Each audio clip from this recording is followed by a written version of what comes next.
The August 9th, 2022 meeting of the Marion County School Board is called to order. We are the Marion County School District Leadership Team. When we come together to work, we are efficient, effective, and productive.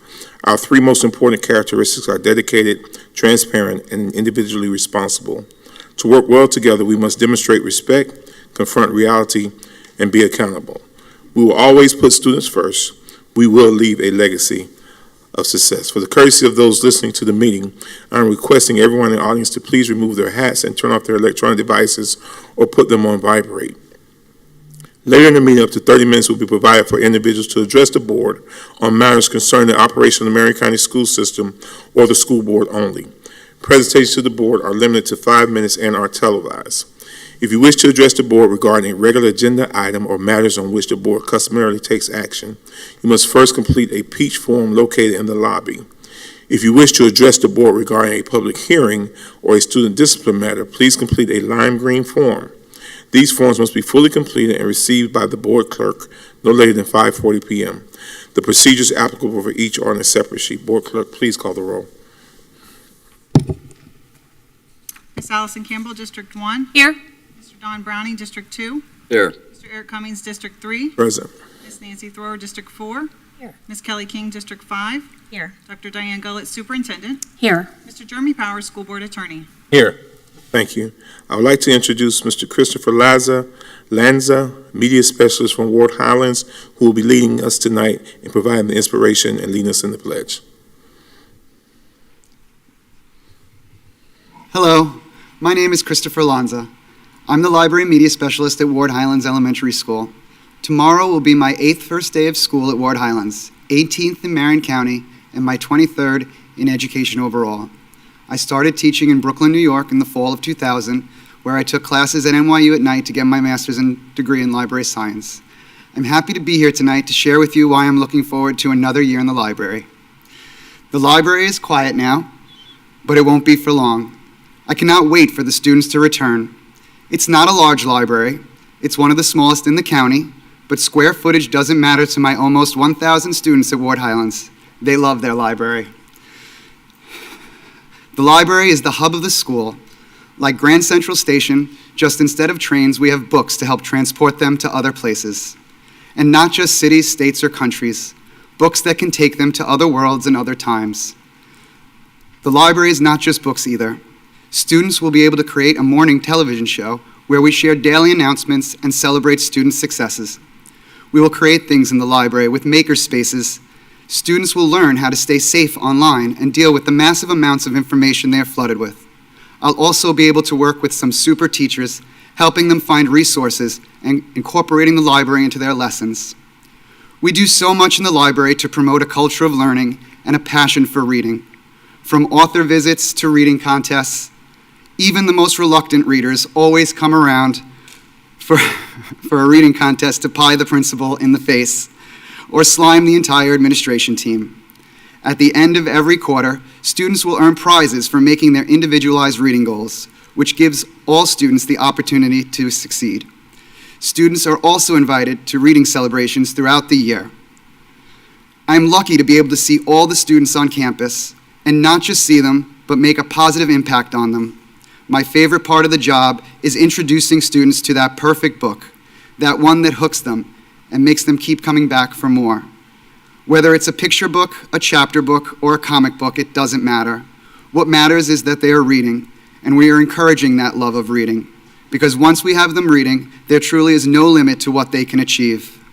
I'm excited for another amazing year to make the library a safe place for the students to learn, grow, and have fun. I hope you have a great year too. Thank you for having me. Please stand for the pledge.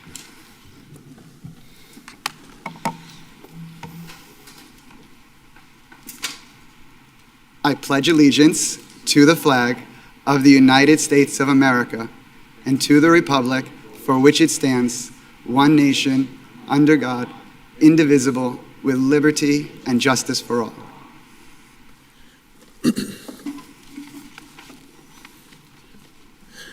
Mr. Lanza, thank you for coming.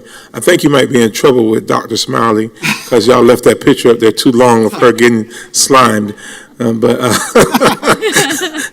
But that's good. Listen, I see you're a Marvel fan. A little bit, a little bit. That's good. That's good.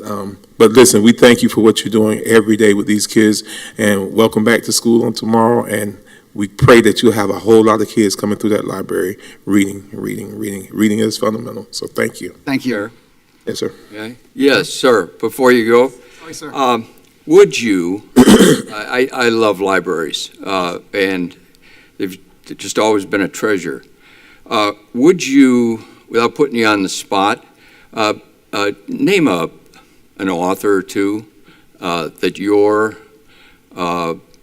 really enamored of, and that you could recommend to a child? I think by him saying that he's a Marvel comic fan, I think the author would be Stan Lee, right? Stan Lee's great, but you've got Brandon Mull, you've got Collins with Gregor the Overlander. The kids love that one. It's good for adults too. There's a lot of great authors. Jared Lerner is fun. I don't know the author of the new Sunshine State book, but I just read Bethany and the Beast. Fantastic. Thank you. You're Thank you. And as you spread that, among the students, it becomes a treasure that is spread about. So I commend you for what you're doing, and just want to shout out to you. Thank you, sir. Thank you, Mr. Lanza. Dr. Gull, I understand you'd like to introduce and recognize some staff members. I do. Thank you, Chair. Good evening, members of the board. I would like, if I may, to recognize Mr. Lanza myself. And it is true that it's a small but mighty place. And the first time I stepped foot in that media center, I thought it was energizing and inspirational, but most importantly, student-centered. And I would invite anyone who has not been there to join that space. It's remarkable. So thank you for all that you do. So I have the great pleasure tonight of introducing one of our new instructional leaders, one of our new principals, Dr. Anna Streeter McAllister. And just a little bit of background, Dr. Anna Streeter McAllister has been with us since 1996. She started as a teacher, and she started at Fort King Middle School. She was named the reading coach in 2004 at North Marion Middle. 5 years later, she joined Title I office, and she became a teacher there, moved on to Marion Oaks Elementary as an assistant principal, and in 2019, she served in that capacity at South Ocala, last year returning to be the coordinator for Title I office, which simply means that she's supporting schools and their efforts to elevate and improve student outcomes. So I am pleased to recognize Dr. McAllister for leading Shady Hill, and I'm going to put you on the spot, although I said to her I wouldn't when I was visiting her this week. But because Dr. Streeter McAllister has a great support behind her, she has her family and some other special ladies with her. Dr. Streeter McAllister, would you like to at least introduce who's here? You have quite a support group. I'm sorry about that, but I'm sure you would want to recognize them. That's okay, Dr. Gullett. Good evening, board. Ms. Precipino, Attorney Powers. I have with me tonight first of all, my husband and my son, who are here to support me, so I thank them for that. And then I have my sorority sisters, the women of Alpha Kappa Alpha sorority. If you would, please stand so I'm not standing here by myself.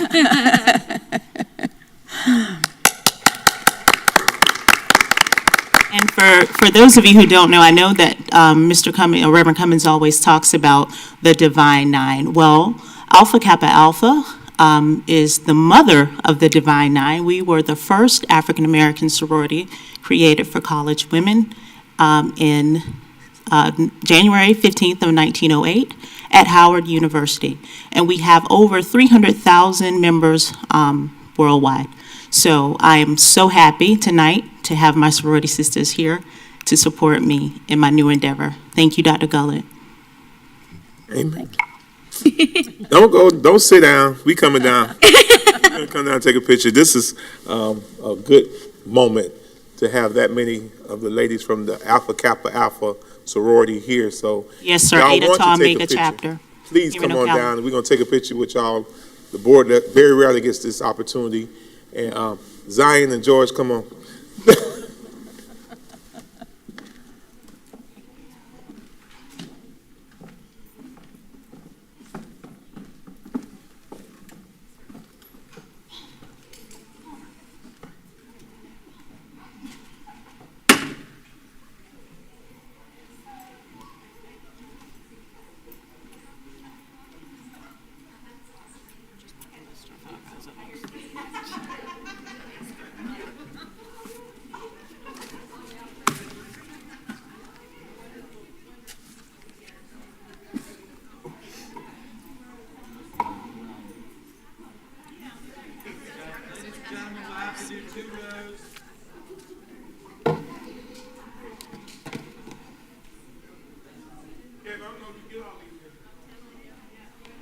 Gotta do 2 rows.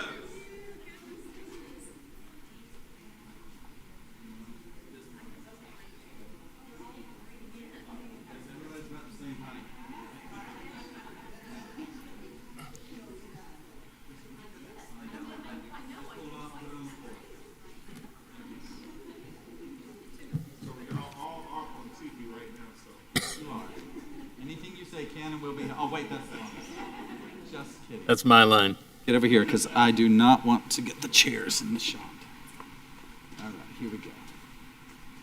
Everybody's smiling, and 1, 2, 3, couple more. Stay right there. And one more. Great. Thank you, everyone.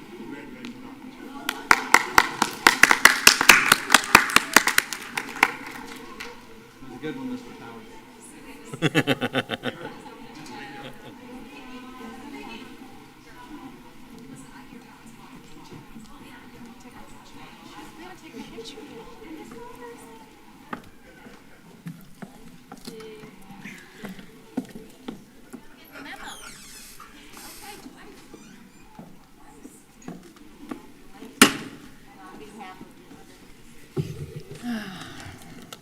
Hold on, ladies, in recognizing those, Dr. McAllister, there were quite other few principals. Yes, there were. One is shaking Mr. Vianello's hand now. And so we had Ms. Jenkins, who was also a principal at Fessenden Elementary, who's also a member of Alpha Kappa Alpha for sorority, and Ms. Fredna Wilkerson, who's also a principal, and Ms. Tracy Crawford, who's also a principal.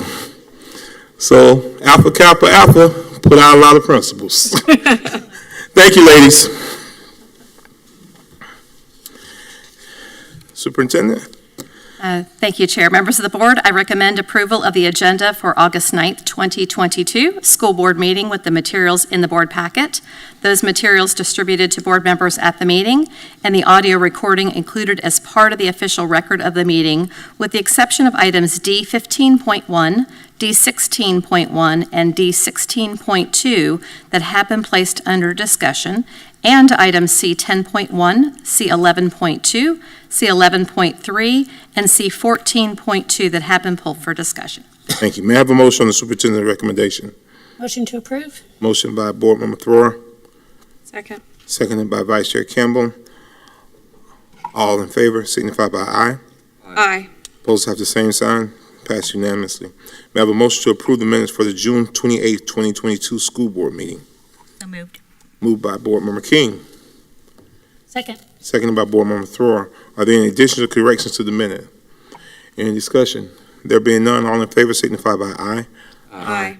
Opposed have the same sign. Passed unanimously. I will now ask the school board's attorney to explain the rules governing persons who wish to address the school board tonight. Thank you, Chair Cummings.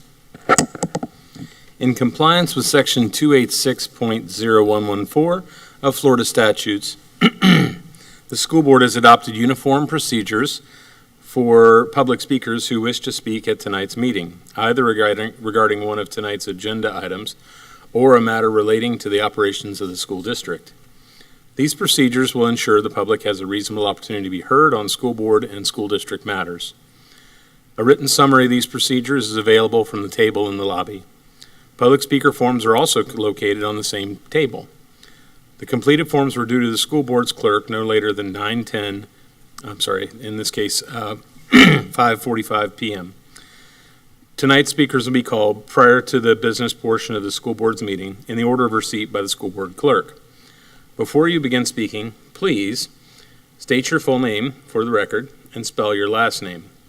Each speaker will have 5 minutes of time. However, if there are more than 5 persons who wish to speak, the board may seek consensus to limit each speaker's time to 3 minutes. When the speaker has 1 minute remaining, the speaker will receive a visual notice to complete his or her comments. Speakers may not yield their time to other people. Speakers and meeting attendees are expected to conduct themselves in a respectful manner.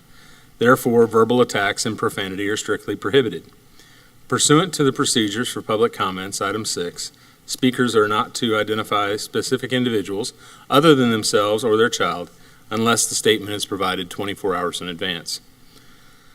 The board is here to listen to your comments only. You may be directed to an administrator or staff member following the conclusion of your comments for further assistance to address your concerns. If there are matters dealing with student discipline, including expulsions, they'll be scheduled at the conclusion of the televised portion of this meeting. Parents may address the board regarding a discipline matter at that time.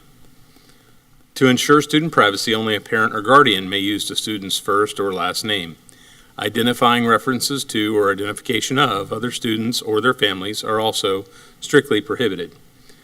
A public speaker's speech does not reflect the endorsement, sponsorship, position, or expression of the school district. Thank you for your attention to the board's requirements. Chair, that concludes my explanatory remarks. Thank you. Ms. Presbitino? Ms. Melanie Slaughter.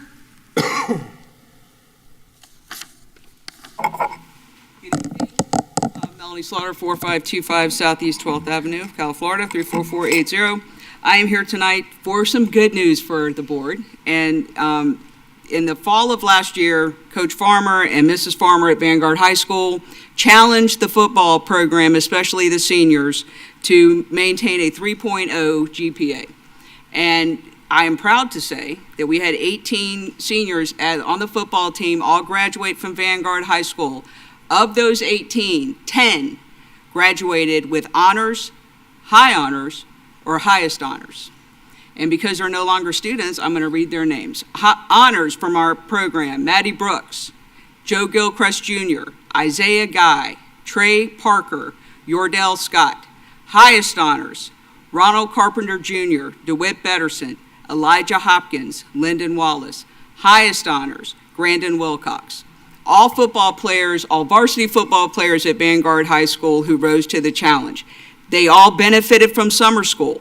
I know the referendum's coming up. I would encourage everyone to please vote for the referendum, because summer school has dramatically impacted the lives of these young men and made them students as well as athletes, capable of pushing themselves to the highest level. We have 2 players in college that graduated from Vanguard High School that made the dean's list last semester. They have the ability to do it. They need to be pushed to do it. They need to be challenged to do it. If you are a football coach and not at Vanguard High School, push these young men to have a 3.0. They can do it. They can graduate with honors. Thank you. Ms. Slaughter, don't move so fast. and the reason, normally, we wouldn't say anything, we would listen, but this is something that I think we should celebrate, because, let me say this, you have come time and time and time again before this board. You have advocated for students, not for them to be athletes, but for them to be students and scholars. So I want to commend you for pushing so hard. Even during the pandemic, you wanted to make sure that they had what they needed to go to the next level. And even if they didn't go to the next level, they were prepared to if they wanted to. So thank you so much for being one of those people in the community that pushes for these kids, because they can succeed if we get behind them and support them. And to Coach Farmer and his wife, thank you for challenging them. And I send that challenge out to every coach at every high school, every school, that they need to put that same challenge out to their students. So thank you so much. Thank you. You have a good night. Thank you. Thank you. Mr. Daniel Baker.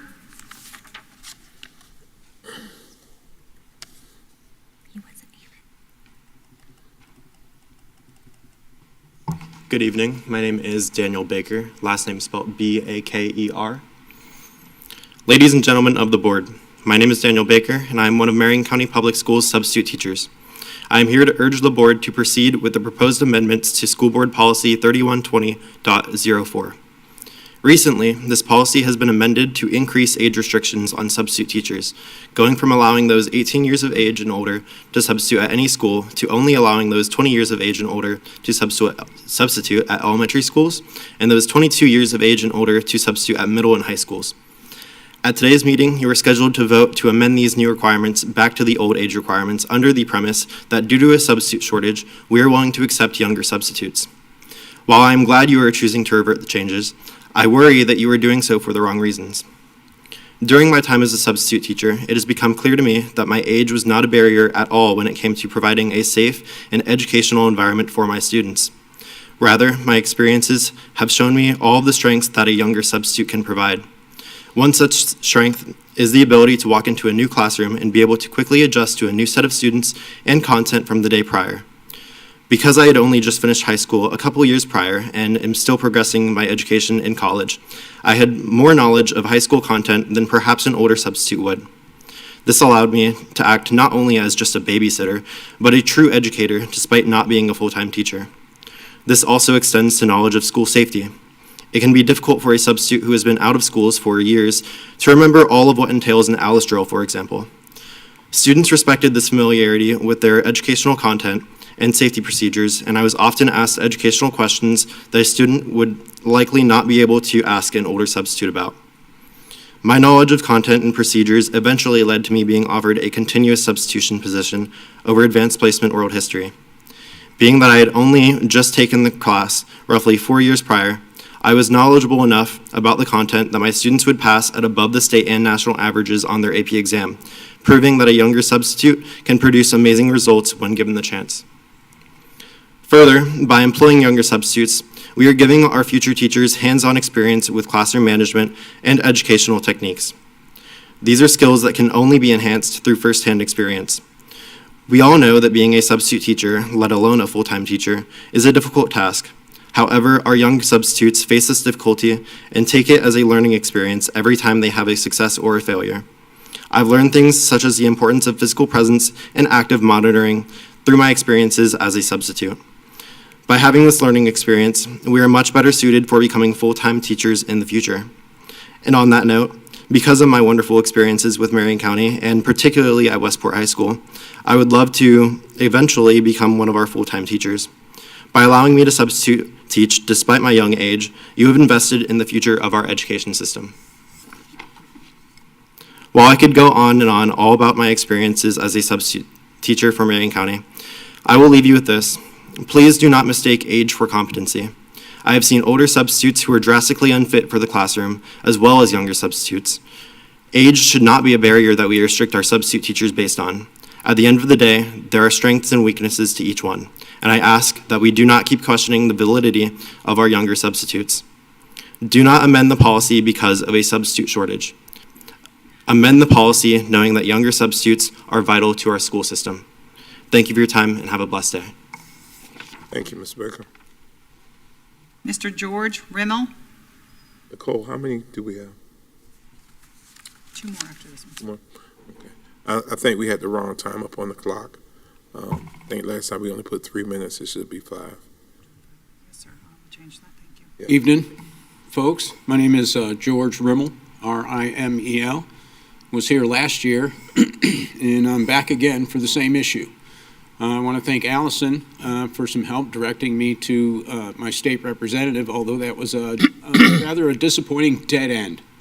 I was told that I had to fill out a document before I could come and visit and chat with my state representative. I find that rather appalling. If I make an appointment with somebody, I shouldn't have to fill out a document about what I want to talk about.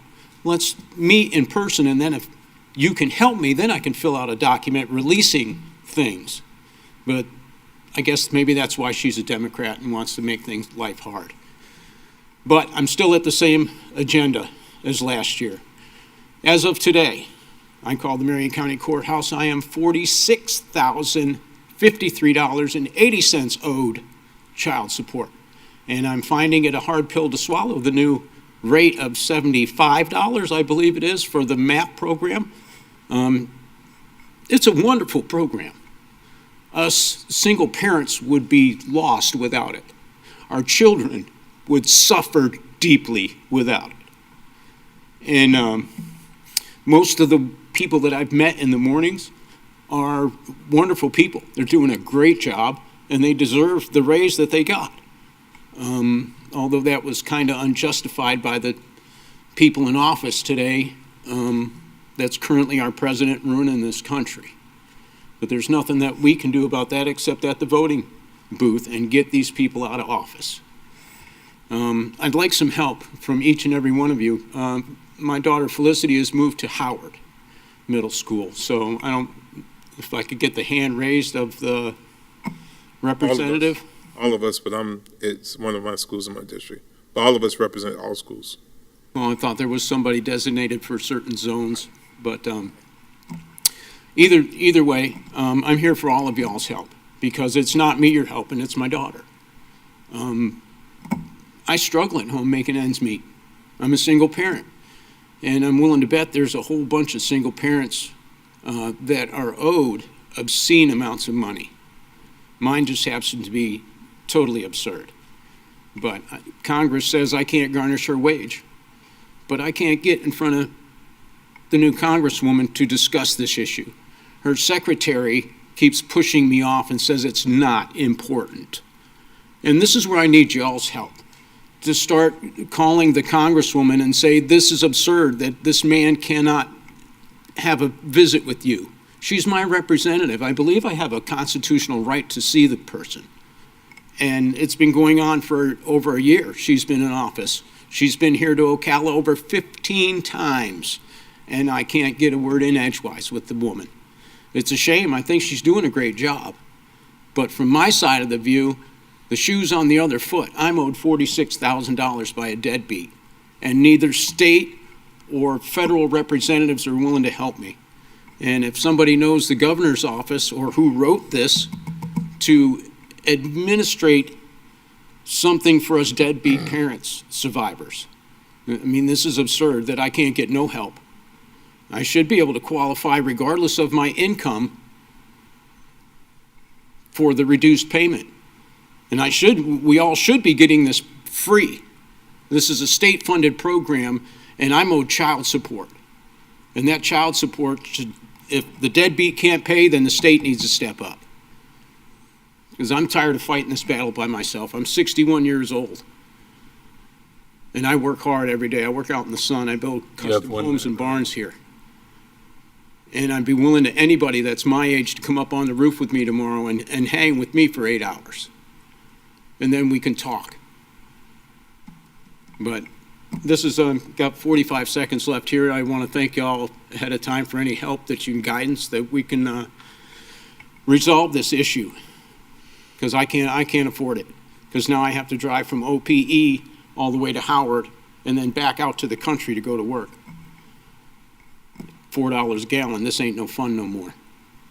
I really appreciate y'all's help as much as possible. Bless y'all. Have a nice evening. Mr. Reynolds, if you leave a number where I can get in contact with you. My phone number is 315. Leave it. Don't put your number out there like that. I think Allison probably might have. We'll get it. We'll get it. It's on the pink sheet. Okay, thank you. Thank you, sir. Y'all have a nice evening. Mr. Gary White?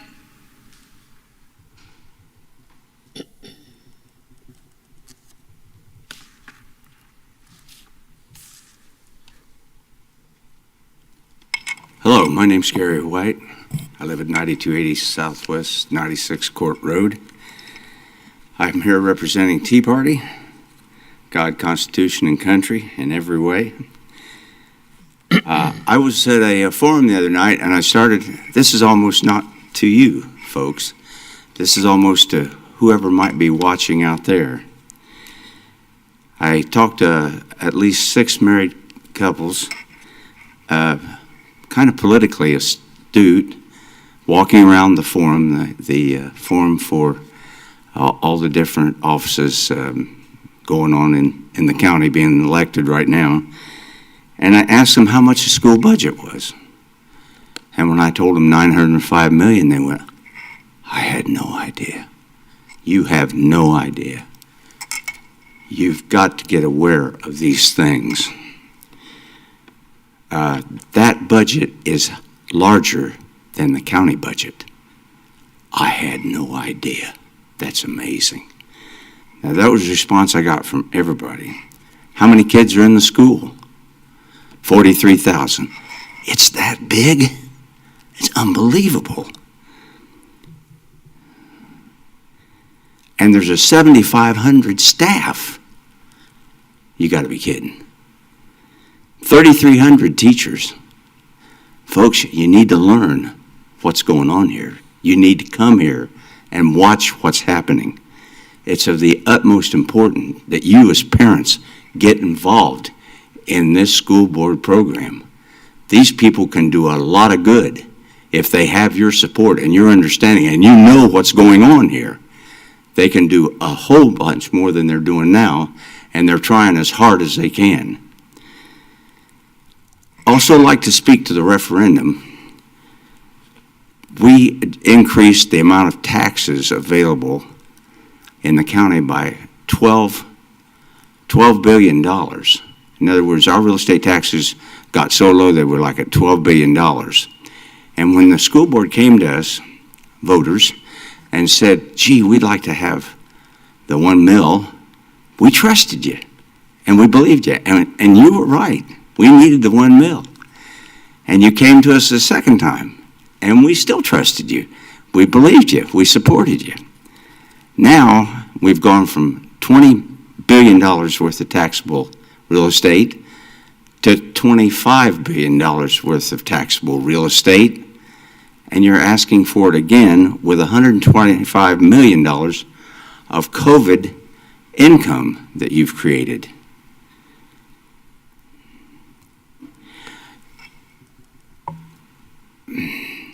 We are in need of teachers, 150 teachers, 150 school bus drivers, and we start a kindergarten that requires master's teachers, a second kindergarten. Kindergarten is supposed to be a leveling device so that when kids go into first grade, they're somewhat on a good page. They've got a lot of understanding. That's what kindergarten's for. It's not a babysitting issue. Unfortunately, a lot of you parents think that way, but you're going to sit there and let these things happen and not come in here and have a voice. So again, we're going to talk about creating a new kindergarten that's before the old kindergarten, 150 teachers short, and we forgot to think about whether we get the money to run it or not. We're already teachers short, and we've added a need for more teachers. Somehow, that kind of gets away from common sense. So, thank you very much for your time. I hope parents are listening and watching and be here. Don't make the mistake of staying away, and be sure and vote. Thank you, Mr. White. Ms. Daniela Florian.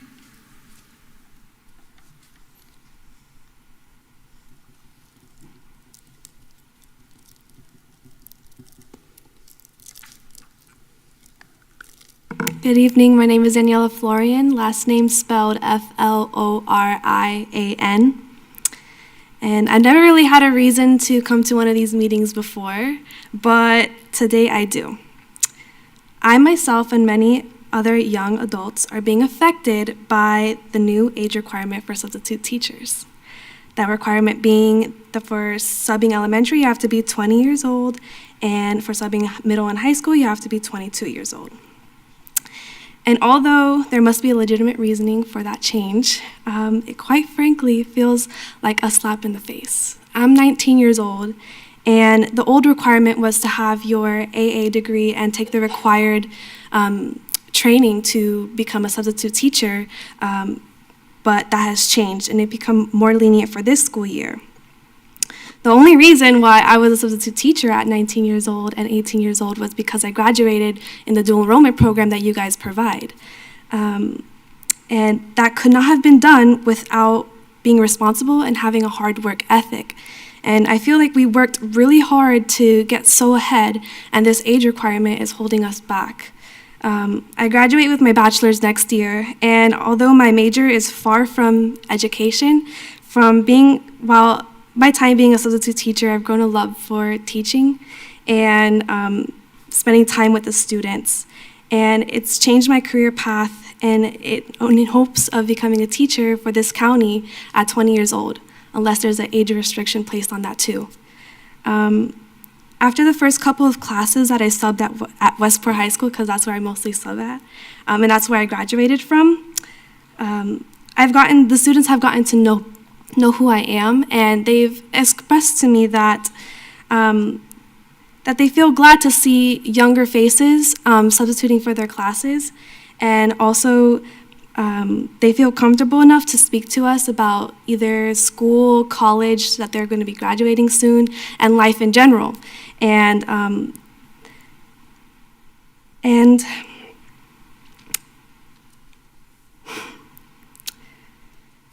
give me a second.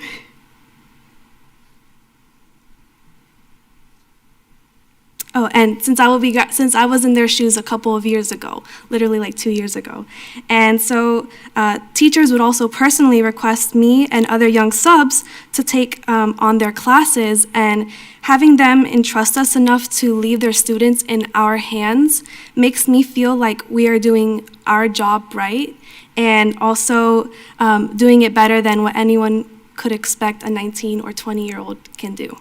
I'm not sure what happens next, but I would like to leave you with this. Age does not dictate how good a job is done. Results do. And until those results show that age does matter when it comes to substitute teaching, I think it's not right to have an age restriction when all other requirements are met. Thank you for your time. Thank you, Ms. Florin. Any more on the call? No, sir. That's it? Okay. Thank you. Followed by public comment. May I have a motion to adopt the 2022-2023 Code of Student Conduct for the 2022-2023 school year? Motion to approve. Ms. Superintendent. Oh, sorry. Did you ask for a motion? It is Oh, but it's not a motion. not a motion. Okay, sorry. The 2022-2023 Code of Student Conduct for the 2022-2023 school year complies with board policy and Florida statutes. Thank you. Sorry about that. I declare a public hearing. Is there anyone present who wishes to address the 2022-2023 Code of Student Conduct? Chair Cummings. Go ahead. As I indicated in our work session, there are several pages throughout here, and Dr. Livingood and I have worked extensively on this a bit. Most of it is just some clarification, some capitalization that needs to be cleaned up, and if you all want to follow along, I'm happy to kind of go page by page on what we have talked about, just so we know if we make these changes this evening, this would probably be the best forum to do that in. Starting on page 11 of the PDF, which is actually page 10 of the document itself, which here's your Code of Student Conduct right here. Thank you. And actually, it's the secondary one. There you go. So page 11 of the PDF, in the paragraph under student and parent rights and responsibilities, we're just capitalizing school board and superintendent to be consistent on that specific page. If you guys are okay with that, we'll move on to the next page. On page, it's 11 of the PDF, but it's actually page 10 of the document. Number 2, under student and parent rights and responsibilities, where it says students, district, school board, superintendent. In our policies, I believe we capitalize school board and superintendent in all of the references to those. So that was just to clean that up. If you guys are okay with that, I can move on to the next one. On the next page is where it addresses the unexcused absences. And Dr. Livingood, if I mess up on any of this, just tell me. But talking about that section, it doesn't actually reference how many unexcused absences there are, or, it does, but let me get to that page on the track changes. Sorry, bear with me just 1 second. I want to make sure that we're on the same page here. Would you restate the page, please? Yes, it is page 11 of the document, 12 of the PDF. Under what? And it is under the loss of privileges due to unexcused absences. And I'm just trying to get to the right page in here. So we have, if you are okay with it, we would add a bullet there under that section to say, refer to page 18 for excused absences. Because this entire section talks about loss of privileges due to unexcused absences, but this doesn't get you to understanding. Page 18, when we get there, will explain how many absences are considered unexcused and what that looks like. Vice Chair Campbell, let me ask a question. Yes. Because I want us to be legal, whatever we're doing. Attorney Powers. Yes, sir. Can we make these changes in this meeting now, when this has already been posted out there? Yes, sir. We would have, the requirement that we have statutorily is to adopt a student code of conduct by the start of school year. We can make edits or changes as we could if public input came forth and wished for us to do the same. It was posted in its primary format, and tonight we would more appropriately do this at a work session, but that's really for a matter of timing. Corrections or additions or deletions in a sort of draft format are fine for us to address. Now, in a situation of large structural changes, that would be something that may require us to repost through rulemaking and development. If we were going to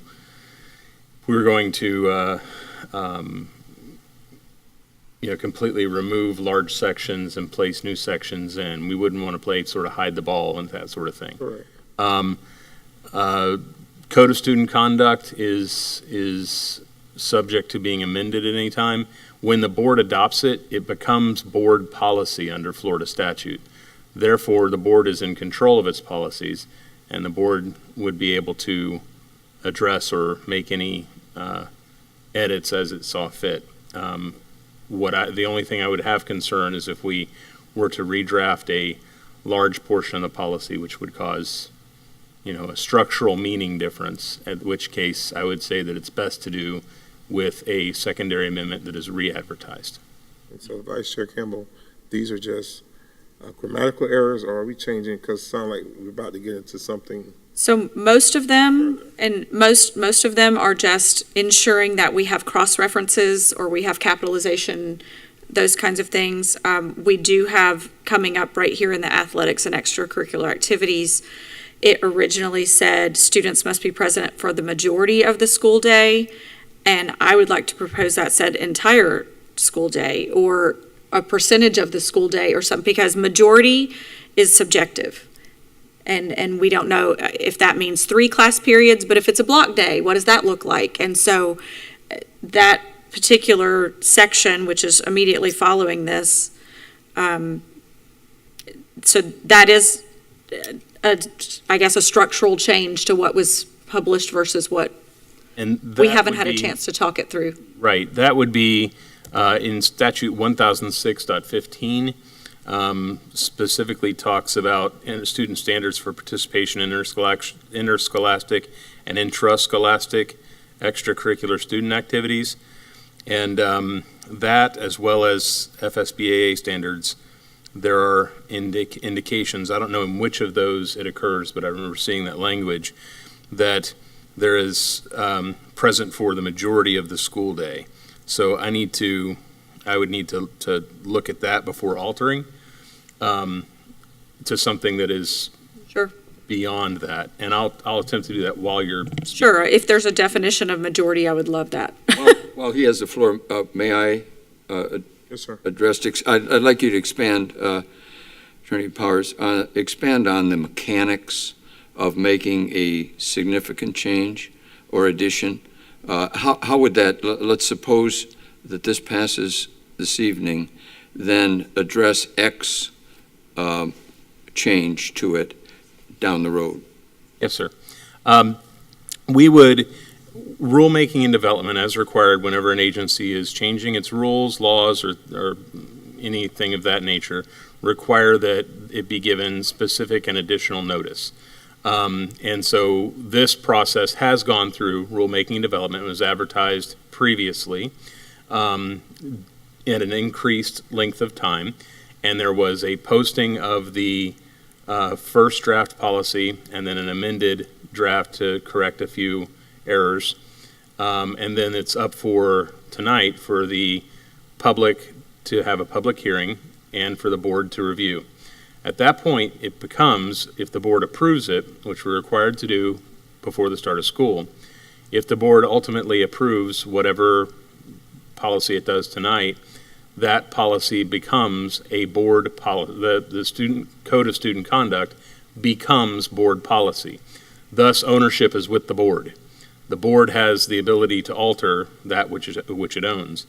Now, it may need to be amended further beyond this, and I would suggest in that sort of case, if there were large structural changes, that it be amended with a second rulemaking and development procedure and process, such that the public's given sufficient notice of such changes. However, what I was explaining is that for relatively minor changes or for things that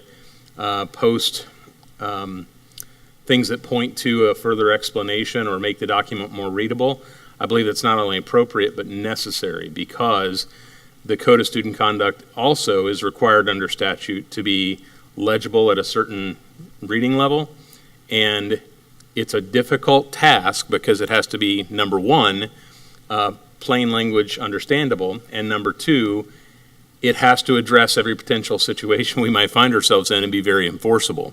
So Ms. Livingood is aware of having to deal with this. It's two things you have to balance regularly. And so that language may be difficult to come to a conclusion on. To the degree that we make an edit tonight that may improve readability and interpretation of what's already there, I think it's not only allowable, I think it's incumbent on the board to do that, so that we don't have between now and, let's say, we re-advertise this and do a mid-year update or a November update or something like that. Several months of school with that many students, you could very well run into a situation that the interpretation is ambiguous and causes problems when the intent isn't clear. So, Okay, thank you. my understanding is what we're doing tonight is to look at those and just, if there's something that clarifies, we can clarify. And the majority of them are for clarification purposes. We, obviously, the one about the majority of the school day versus the entire school day is something that we'll need to get further clarification on. But if you all are okay with at least adding a bullet to say, on this loss of privileges due to unexcused absences, to say, refer to page 18, excused absences, so they actually know where they can find that information. Because right now, they're on page 10, and how do they know where that definition is? So if you guys are okay with that, I can move on to the next one, okay. Okay. Okay, thank you. Let's see, the next one has to deal with the word contraband. So, no, I was asking about contraband. Bear with me, let me find that one. This is just a question, and we don't have to deal with this. This would be a structural question. This is on page 13 of the PDF, page 12 of the document. Under privacy and property rights, student responsibilities. Item number 3 says to turn into school officials property found on the school grounds that does not belong to the student. I had a question about that. Again, this would be a procedural question that we can address at a later rulemaking session if possible. But I know we had at least one incident this past year where a student allegedly turned in some form of contraband that didn't belong to them, but yet they were then punished for it because they found the property potentially. I mean, again, all of this was subject to investigation, but they found whatever it might have been, the vape pen or whatever it might have been, and turned it in to someone, and then the student got punished. So that potentially could be a structural change there, but it is a question. We talked about potentially an amnesty policy. I know there's a weapons amnesty policy, but there isn't necessarily an amnesty policy on any additional property that might be considered against the rules. So Vice Chair, and Ms. Livingood, since that is structural, can we just highlight that and move beyond that? And Well, I don't believe that part was structural. That's a change. If you're looking at number 3, that would be a change in our revisions recommendations. To actually take that away would be something we would need to have discussion about, because currently if you're in possession of something you do not own, it is not yours. That's something that we would need further discussion. Yes, sir. That's why I'm saying, can we just highlight that and move beyond that? Because I'm not sure if that's something that. Yeah, that can be something we handle. I wanted to bring it up for just your information tonight, but we can handle that at another time. Right. The next section is on the next page, page 13, 14 of the PDF. And I'm pulling this over here. So it is under the student use of wireless communication devices. Let me see what this was. It's a little bit of a clarification on the unauthorized recording. Let me read how this is worded. Bear with me just a second. I'm trying to make sure I'm looking at both documents.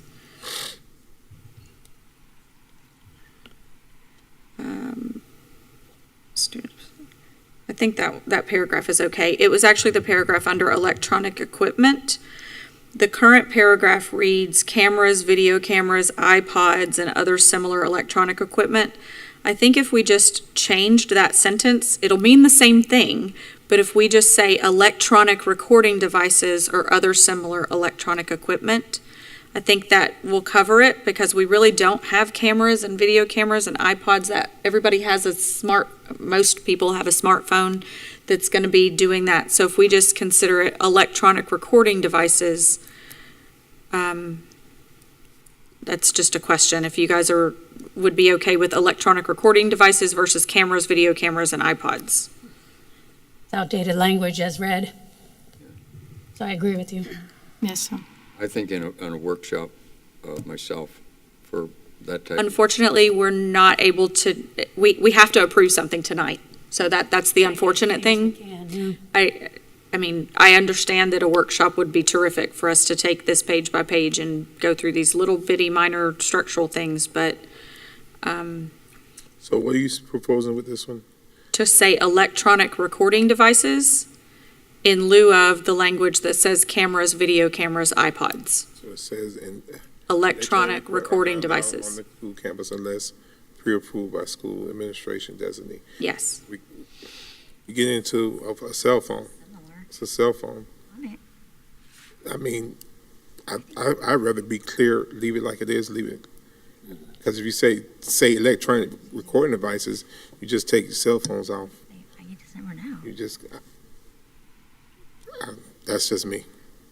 Okay. Can we specify every kind of recording device? Because if we're going to be as specific as an iPod, which isn't even really used anymore, then we should have a whole host of things listed. So that's why I'm agreeing with Vice Chair Campbell on this one. But if you put just electronic recording devices, then we don't need to have cell phone. Basically, you're saying cell phones. Because it says camera, and then it goes on to say Yeah. similar electronic device or equipment, so I think it covered it then. It's basically the same thing. I feel like we're just splitting hairs here. Like, do we just want to say this, or we have a board member or whatever couple that may want it to say something different? But if that's the case, then I would suggest in the future that this board I mean, I suggest in the future that we actually get to see the document well in advance. And that's the challenge that we had at this time. We saw it whenever it was published as a public hearing, and we didn't have a work session on the actual language. We had work sessions on what was proposed as concept, but not as actual language. Right, and that's why I was saying, like, in the future, a recommendation would be that the board would like to see this. But at this point, when I hear electronic devices, or there's a couple specific devices, or other similar electronic equipment, to me, that means the same. So I feel like we're up here just splitting words, and it's like, what words do we want it to use? And that's just me at this point, but I mean, I think we just need to leave that alone. Move on. Okay. The next one is actually in the very next section. This is just the use of an acronym. So acceptable use policy and guidelines for network access. School Board of Marion County, just to change that from MCSB, because we never refer to ourselves that way, as MCPS. That's appropriate because the contracting entity for statutory purposes is the School Board of Marion County, and when referring to the district, we typically refer to it as MCPS.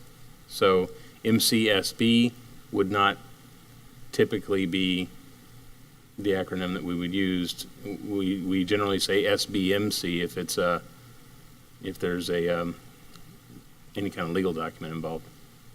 I don't have an issue with that. So If you're okay with that, there are 8 of those changes.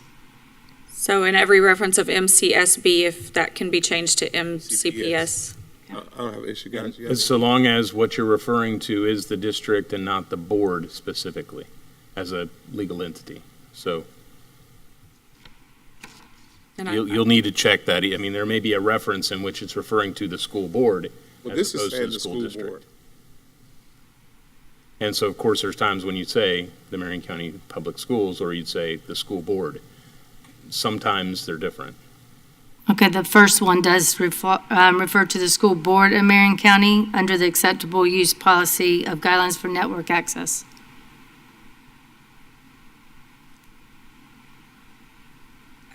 I mean, the entire, I've always referred to us as MCPS, but maybe we want to change that and just say MCSB, even though this is the only document that will reference us that way.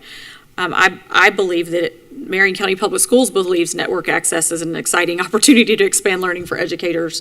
I don't think that's singular just to the school board. Yeah, but this is our policy. This is our code of conduct that's coming from us, correct? It actually has MCPS on the top of the document. It doesn't say Marion County School Board on this document. It says Marion County Public Schools. And I can also explain that the superintendent, through her staff, brings the code of student conduct forward based on what they see there needs to be. And then that, as brought as a MCPS document, is adopted by the board as the policy. So it ultimately is owned by the board, but it is an expression of the superintendent's will through her staff and the board's wishes as to a policy. So it's sort of a co-ownership. All I meant from my perspective was if we are doing something that specifically refers to the school board, we need to refer to it as the school board or SBMC. If we're specifically referring to the district as a whole, teachers, students, kids, then we're referring to MCPS.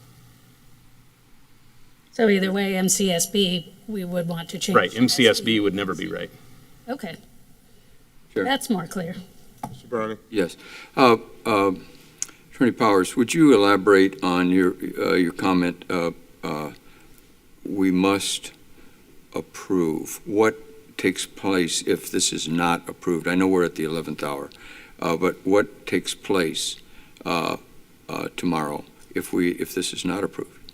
Under 1001.42, the, well, there's 1001.42, and I'd have to check the other statutory reference. There is the superintendent has an obligation through her staff to present before the start of each school year.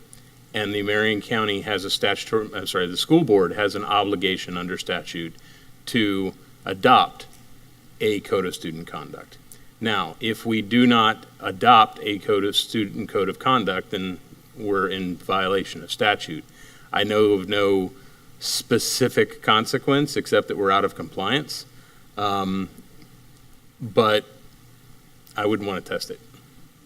And what I would say is if you were coming to me and saying we're not approving anything, is I would say then the current or prior school year's code of student conduct will be the default code of student conduct until you choose to adopt something different. And that wouldn't really be acceptable because we know of a significant number of changes that have already gone into this policy. But if there were to be some particular item which was either controversial or the board couldn't agree on it or something like that, to my knowledge, there's not. But if there were, I think we'd have to stick with language that has been previously adopted. Mm-hmm. If that answers your question. It does. Thank you. Thank you, Chair. So MCPS in lieu of MCSB?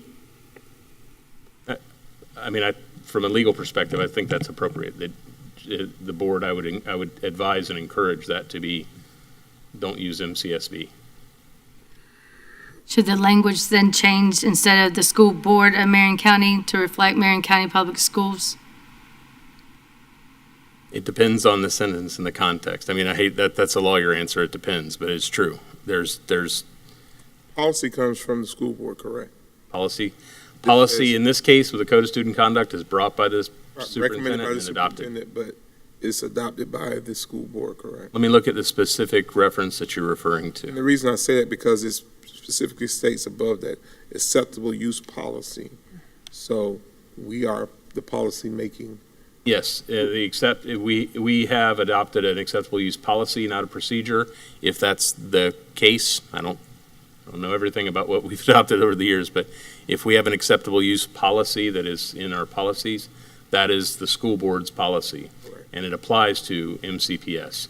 If it's procedural and it is the superintendent's procedure, then it is proper to reference it as MCPS. But then this should say this SBMC. MC, What page are we working on? page 13, 14 of the PDF. Okay. At the bottom, acceptable use policy and guidelines for network access.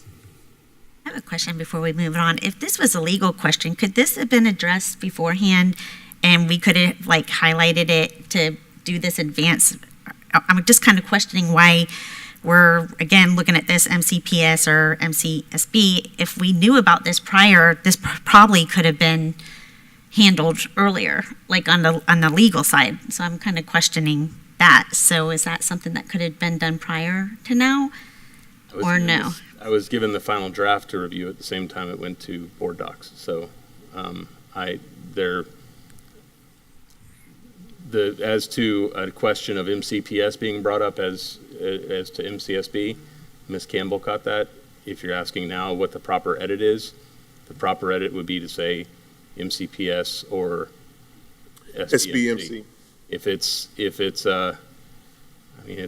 a matter of if we're going to alter throughout the document a reference, oftentimes those are used interchangeably. If there is a particular area where it's not used interchangeably, then in that case, it may need to be reworked. Yeah. Okay. Ms. Thor? These, what sounds to me like cleanup items, is it something that that prevents the board from voting on this evening? I'm wondering if Attorney Powers, you might be able to connect with, the folks that have brought this along and update it, with the correct acronyms and just call it good?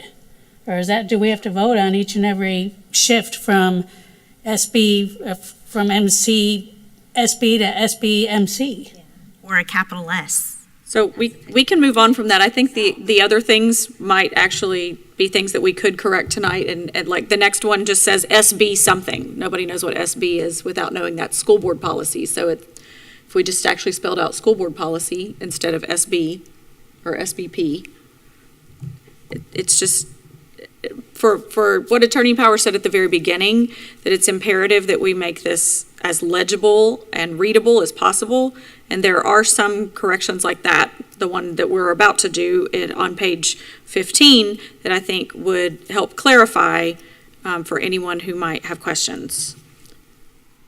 But if you want me to, Dr. Livingood has seen all of the things, as has Attorney Powers, has seen all of the recommendations that I had questioned, and Dr. Gullett, all of the recommendations. That's not the issue. No, I understand.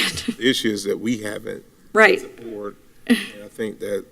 And this was the only way Correct. that I was able to. And I understand we have to approve a code of conduct because the start of school is tomorrow. Yeah. Is this going to be in the students' hands tomorrow? Like, school It's online tomorrow. morning? It posts tonight, right? I mean, we have to have it Yes, up. we have a board approval. So the students will just get this online? They don't have hard copies anymore? Or Yes, how's ma'am. this- They didn't last year either. We posted online and provide the schools with PowerPoint presentations in addition to other tools to walk through the revisions of the Code of Conduct.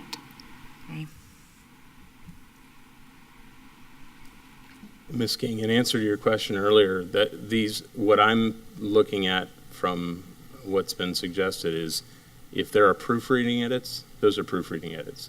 They're not legal edits. Right, well, If- that's what I was. So I don't, So right, so, Proofreading, is that something that we would have to get approval of to put a capital S, is what I'm asking, or? well, any changes to the document once it's posted requires the board as a whole, not one board member, to say, I want to alter that document. That's the reason why they're bringing it up now.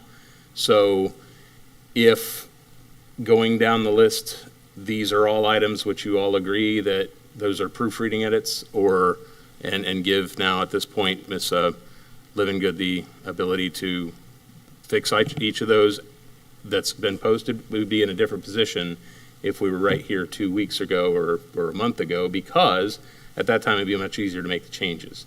Now that it's been published, it just requires that each of you go down the list. We don't have to have a lot of debate over each one, but if they are proofreading edits, not some genuine structural or legal edit, then you're free to look at them and say, oh yeah, let's clean that up and move on. I mean, So that's what my point was. So the proofreading, they already could have been taken care of, and we didn't have to go line by line and be. Well, not once it was published. Once it's published, Then you do for all the. then the board, everybody. on the board Okay. needs to do that. And it can't be, like, and maybe I'm confused, but in the past, if there was something, they could correct it and then send it to the board, like, here's a change. That couldn't have been done in advance. Amendment.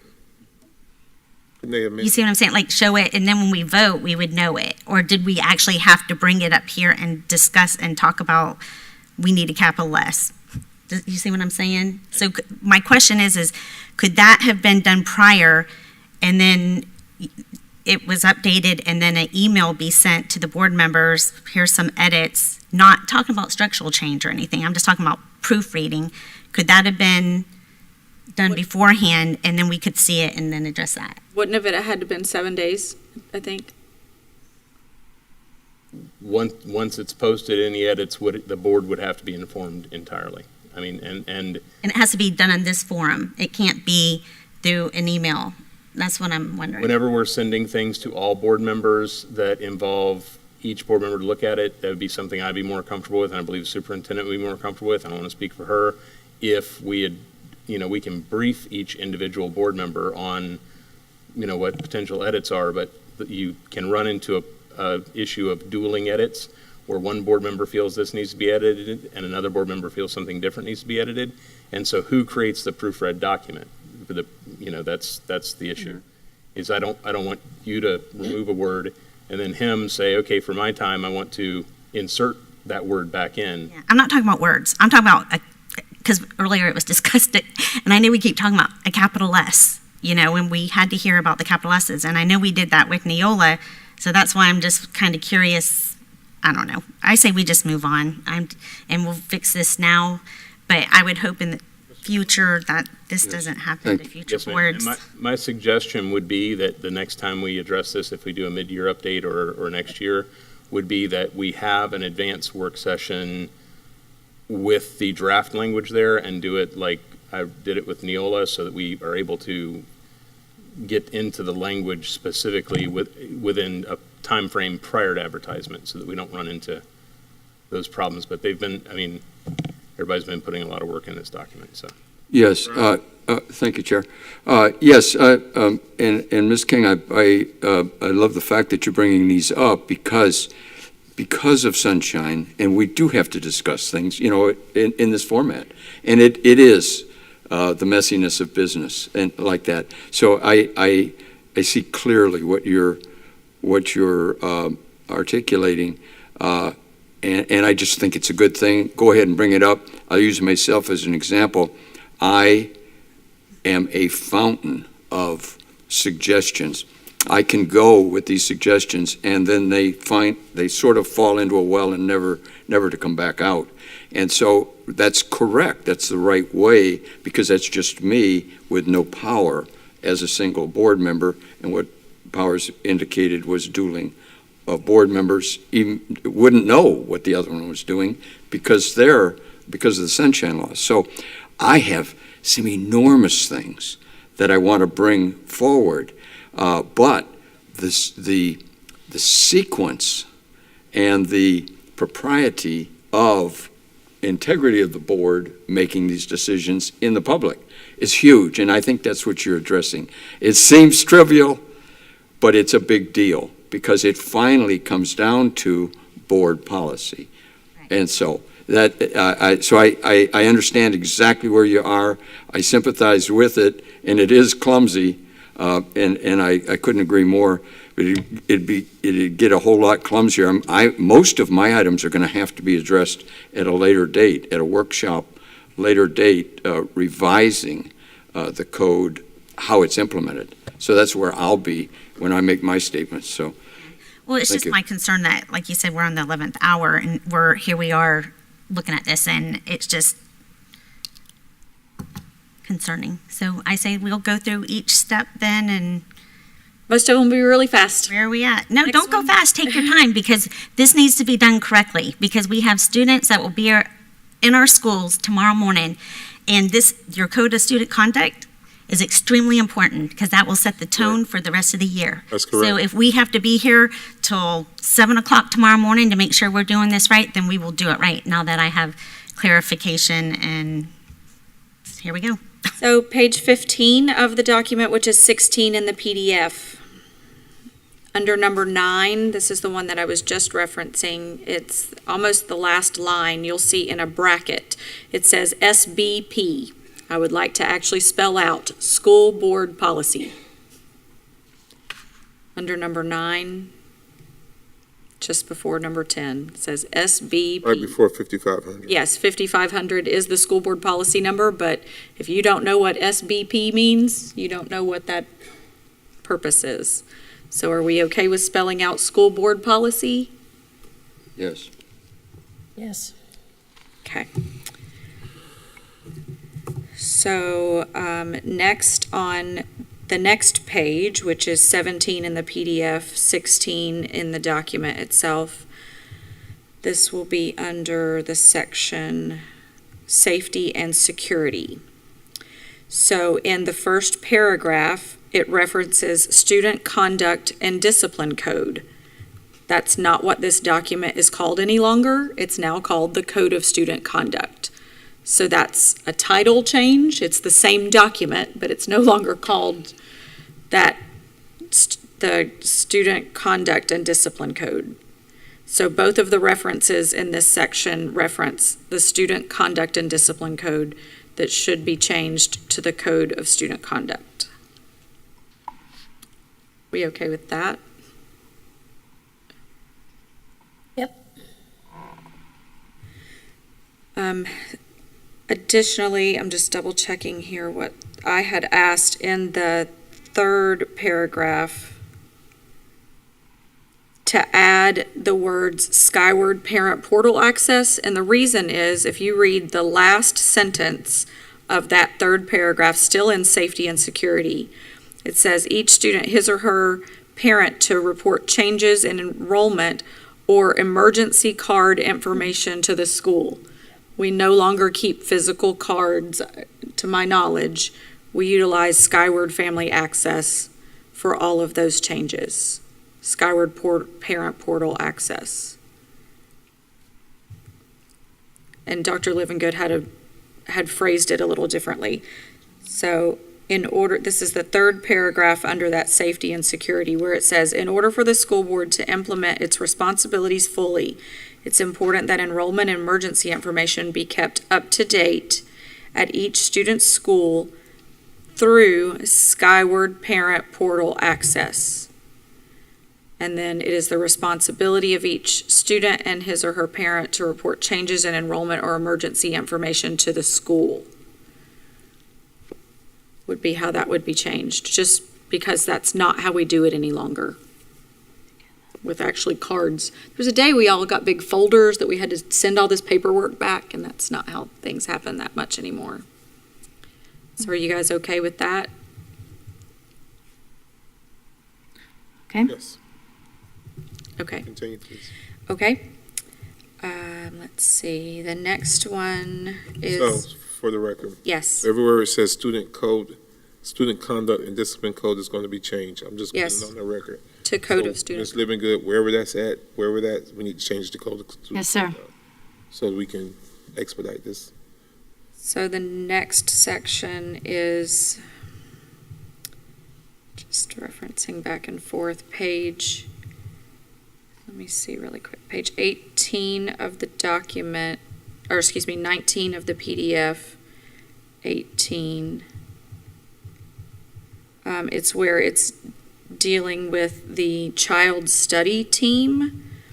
So in the section under unexcused absences, again, this is page 18 of the document, 19 of the PDF, it says a student may be referred to the school child study team. And I would like to have that clarified to say that that's school-based personnel designated by the principal, because this is the first and only reference to the child study team, and so we don't really know what that is up to this point. This is Florida Statute 1003.26. State anything about a child study team? That I haven't verified.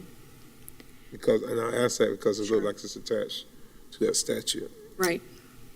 And if it's in that statute. If child study team is defined. I think that needs to stay, doesn't it?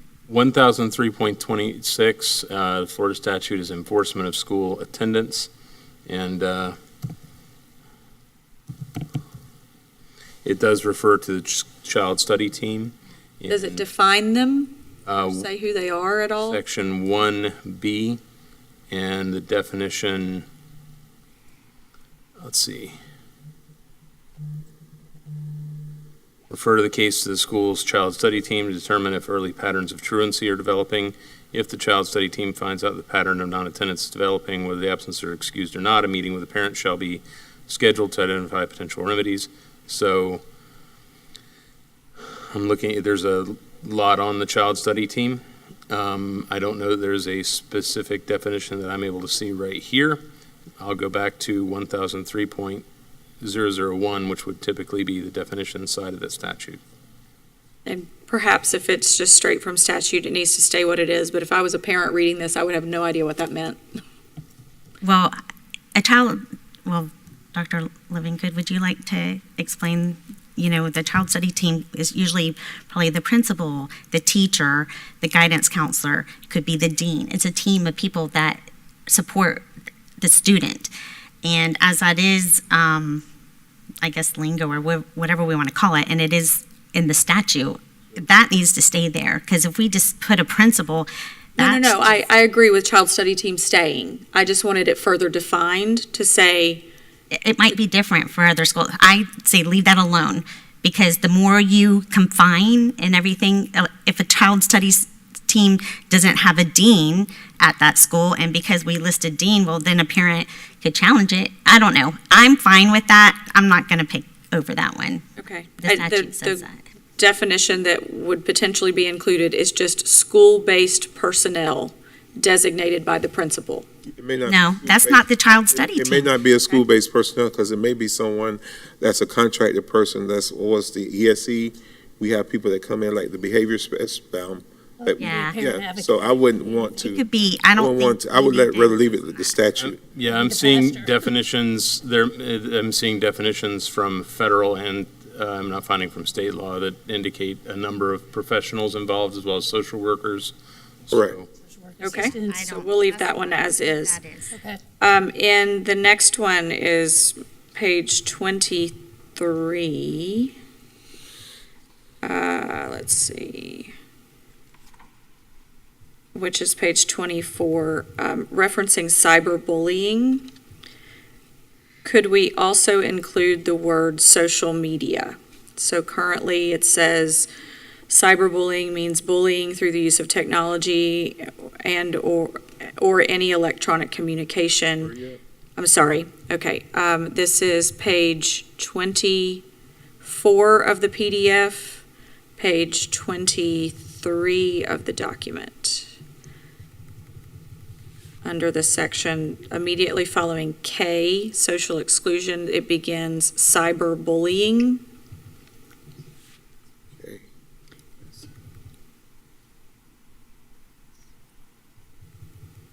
And cyberbullying, Page 22. page 23, page 24 of the PDF, page 23 3 of the document itself.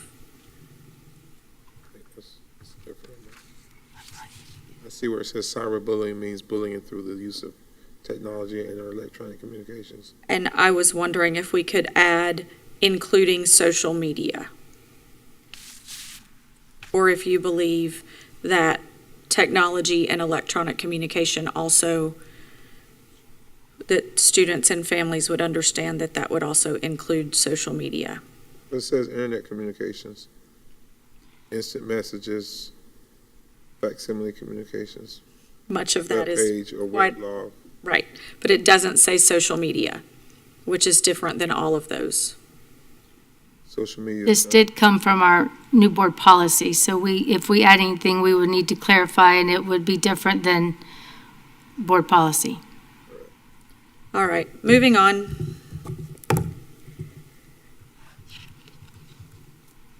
Where are we at now? Page 26 of the PDF, page 25 of the document. The second sentence under dress code says appropriate clothing. Wait. Okay? Page 25 of the document, page 26 of the PDF, immediately under dress code, it has the words appropriate clothing. And I was interested in seeing if we could say appropriate clothing as designated below. So you're talking about the board believes it is expected that students wear to school functions neat, clean, appropriate clothing that meets the standards of this educational environment. Is that where you are? It is, and I was wondering if we could add in parentheses by appropriate clothing as designated below, because it does spell out what we believe is appropriate clothing, but just having the word appropriate there is quite ambiguous. But if you want to leave it as is. Direct me to the, I'm looking. You said Page 20. It's actually page 24 of the document. Okay, I'm in the secondary, maybe I'm in the wrong one. It's under dress code. The second sentence. Let me make sure I'm reading the same one here. It says, under dress code, it begins with the board believes that proper etiquette, social customs, and good grooming are a definite part of the educational process? Yes. Okay. And the second sentence reads, to this end, it is expected that students wear to school or school functions neat, clean, appropriate clothing that meets the standards of this educational environment. And appropriate is an ambiguous word unless we reference as defined below. But if you're comfortable with the way it's worded, we can move on.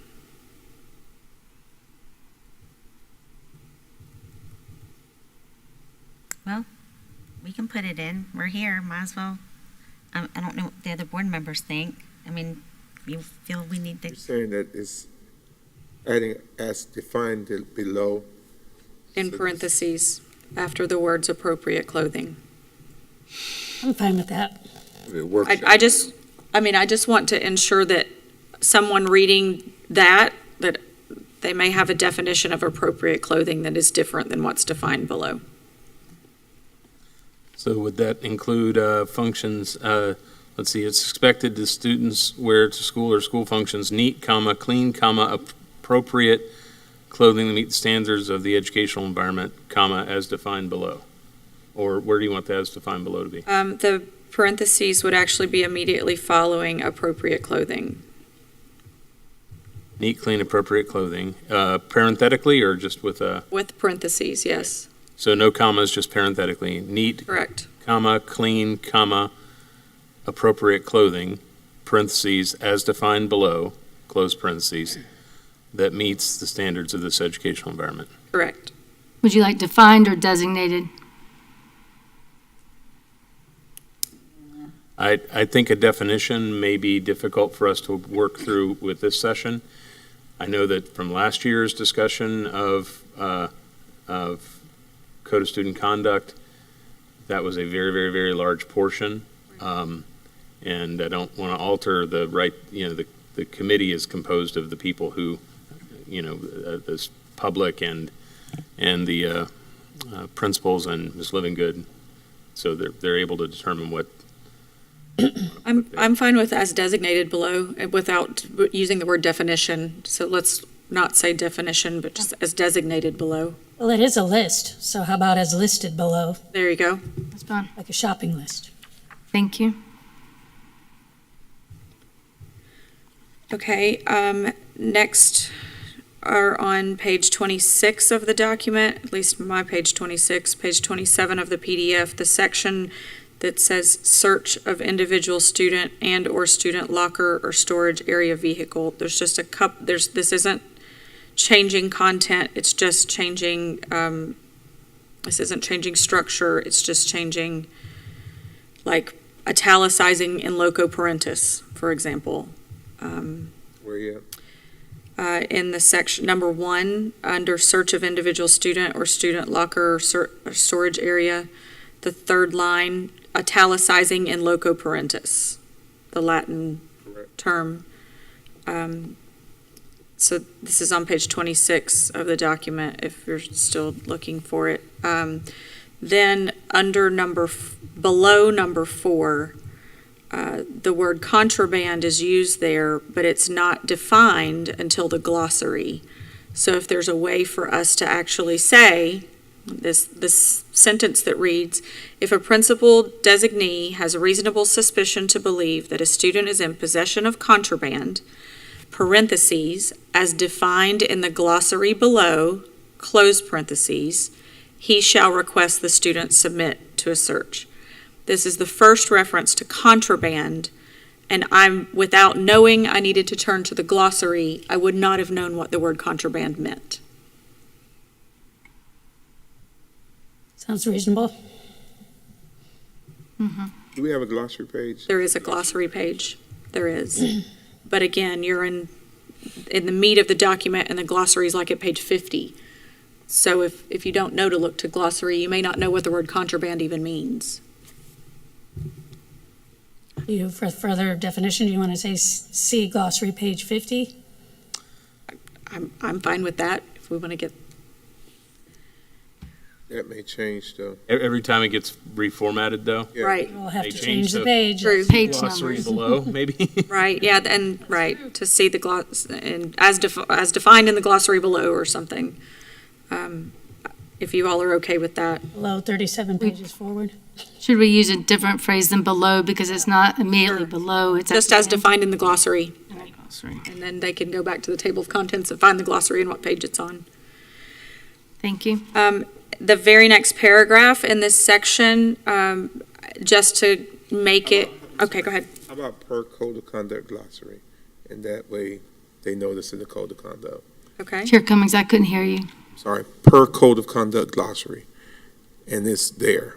We know, because there is a glossary. for the attached Code to of this. Student Conduct Yeah. glossary. Yeah. And they might be thinking it's another document entirely. True, good point. They may think the glossary is something else, so per Code of Student Conduct glossary. Sure, thank you. The very next paragraph, and this would be just to make it consistent with what we just did in all of our Neola policies. I believe this will keep it the same, but without having a lengthy discussion. The second sentence there says, search of student's person or intimate personal belongings shall be conducted by a person of student's gender in the presence of another staff member. The very next paragraph, under the word contraband, the very next paragraph. I need further direction on it, I'm sorry. Okay, I'm on page 26 of what I'm looking at, 27 of the PDF, in this same search and seizure section. 25 for, Yes. Okay. So the refusal to be searched, that paragraph is what I'm talking about. It's the second sentence where it talks about the search of personal belongings by a person of the student's gender in the presence of another staff member of the same gender. I believe that per a policy that we just did, I think we changed the word gender to sex, I believe. Yes, and that's also in keeping with recent guidance from the governor's office, which was released on July, I think, 28th or something like that, or July 8th. So to replace the word gender with sex. Yes. And that's If twice. the board chooses to. I mean, you can leave it the same, or you can, Well, I think we want to be consistent. whatever we put there, I just want us to be legal. I don't want us to get a nasty letter from the governor's office saying that we're not legal. Right, and not to be speaking alone, I believe that the superintendent has read the same guidance that I'm reading, and I would believe that I'd give her an opportunity to concur if she believes so. That's correct. I agree, Attorney Powers. Okay. The next is under tobacco products, so it's probably on the next page for you all, I believe. Tobacco products, it says this is the third line down, according to school board policy, but it doesn't actually list the policy number. And so the policy number that needs to be listed there is 7434. So it's just cleaning it up and actually adding the policy number there to the tobacco products. Do you all see that? Okay. And then the next section, the violence over threats to commit harm. This again is just cleaning up. It uses the acronym CSTAG, C-S-T-A-G, but they've left off the word on that actually is the G of that, I'm getting to it really quick. Comprehensive, it's actually the Comprehensive School Threat Assessment Guidelines is the G. And so if they're going to use the acronym CSTAG, then we need to add the G to that, the words guidelines. And I think that CSTAG may be, no, excuse me, bear with me. The next. And then beyond that, I think there's some additional capitalization. And I don't know if this is something that we can do now or not. I had recommended not going straight into the charts, but actually to move the weapons and firearms category A section up. And so I don't know what we need to do with that, but we have some writing. I think some information is missing to go right from that section to the charts where it talks about the consequences, because we haven't completely defined. If we just moved if you go immediately after the chart to the weapons and firearms category A, that begins to define what all of the weapons and firearms issues are, and then the category B is the weapon like contraband. And so if we moved that before the chart, I think it would further define then what the chart is all about with the level 2, level 3, those infractions. But that may be something that we're not able to move tonight. I think that's structural. I think that's structural because we're actually moving a whole section around. I get what you're saying completely. Workshop. We can't have a workshop on that. I mean, we can later. Later. We have to approve something tonight. This is a detail that it's beyond the scope of this particular meeting. Understood. Ms. King's point. No, I completely understand. I concur, board. We're just at the mercy of the time right now. Right, and we control the time, though. We're in charge. Time is not our boss. So, let's see. I would be at page. The next change. See, and this is where the numbers get off a little bit. I'm on the page I'm looking at is 36, and it's PDF 37, and it's just capitalization of school board in both references under the authority of teacher. What's the topic? At the authority of teacher. Okay. And it says authority of teacher, responsibility to control students and principal duties subject to the law and the rules of the district school board. I think school board potentially should be capitalized. Well, and that's because in statute, it's not referring necessarily to the Marion County School Board by name, it's referring to any.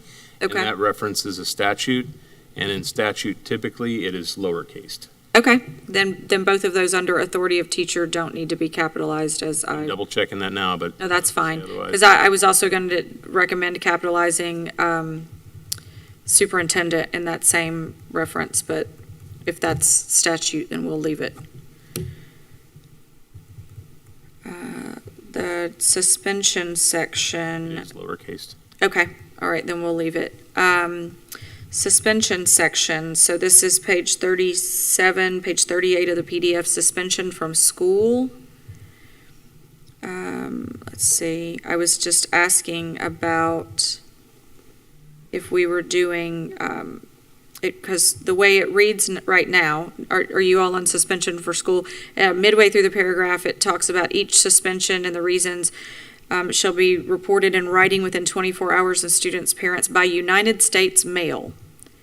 And I'm not certain that that's how we do that any longer. I think we probably are either doing a hand-delivered letter or an email or something that's not mail. I think we're still doing the certified mail, correct? Only for expulsions. This one's a suspension. So for suspensions.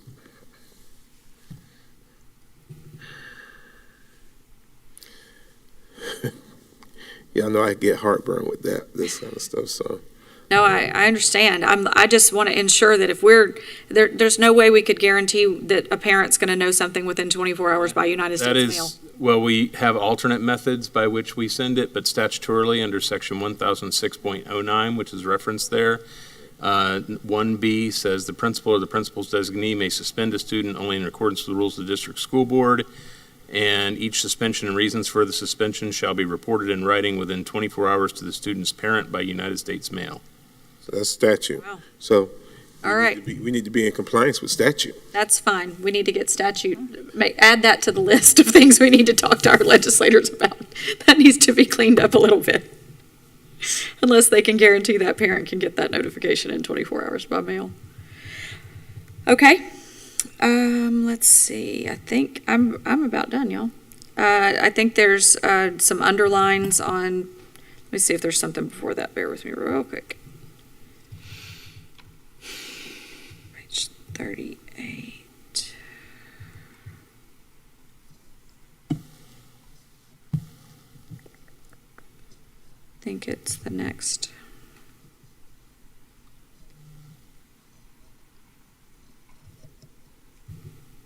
I think that's about it. I can be done. I don't know, Dr. Livingood, were there other things that you had in the document that we talked about? I know there was a section just above felony transfer and all those questions, like what will be reviewed and proper procedures were followed and no further. This is on page 40, 41 of the PDF I'm looking at, and there wasn't any justification for having underlines within the document.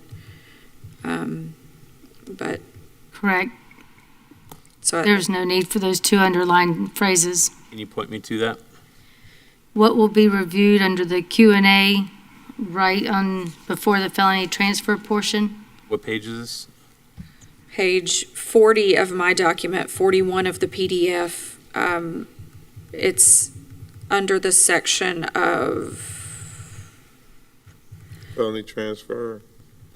alternative placement is actually the section. The alternative placement. And then it goes into step 1, step 2, step 3, step 4, all those steps. And then it goes into the questions. Can I review the alternative placement procedures? Right, and then the next question, what will be reviewed? And there are two phrases there that are underlined that Our procedures were followed. Are you saying we should take that out? I'm saying that we should remove the underlines. The language needs to stay the same, but there's no justification for the phrases to be underlined. I think.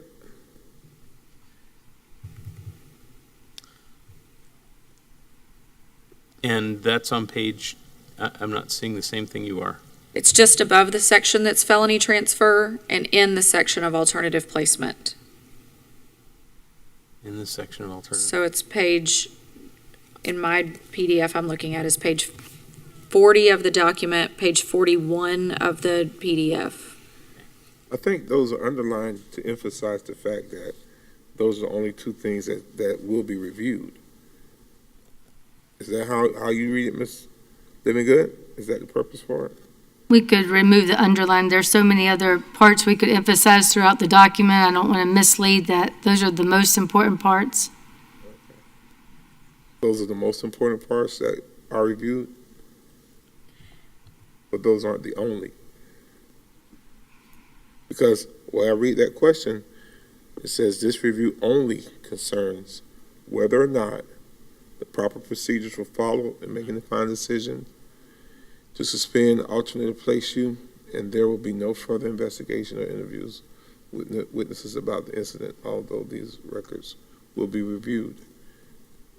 Well, and if we underline there, then there are probably multiple other things we need to be underlining. That was my only comment. They just stood out because they're underlined. And I'm certain there are plenty of other things that we could underline too. I think the question that you're asking is whether the board wishes to emphasize it as it's emphasized with underlines here or not. Correct.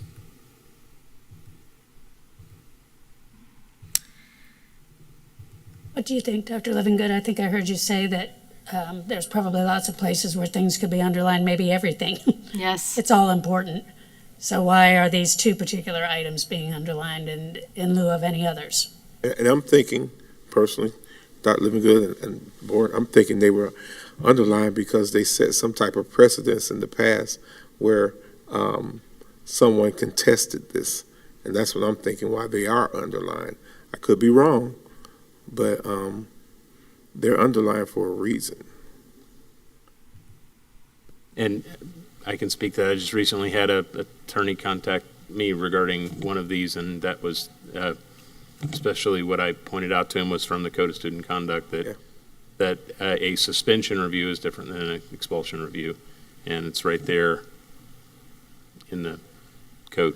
I would defer that we leave it alone until we come back and look at them, because I think it's about to open up some books that we ain't trying to open right now. Okay, on page 40. It doesn't cause any damage to having it underlined right now. Right. On page 44 of the document, page 45 of the PDF, this is under the section of early reentry of expelled students. Early reentry of expelled students, I guess you'd classify that as the fourth paragraph beginning early reentry plans are to be developed. Then we list in bold, i.e. homeschool, Marion Virtual, Florida Virtual, New Leaf, PACE, and CERMI. Can we change that to or CERMI?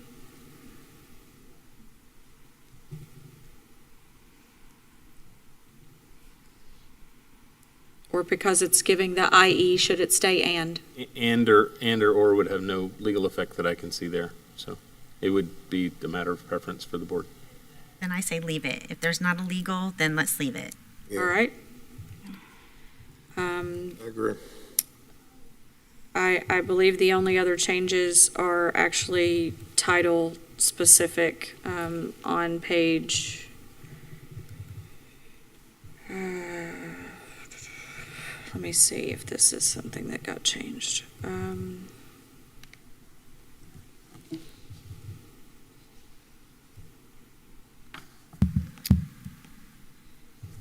Coordinator student discipline, I think that stayed.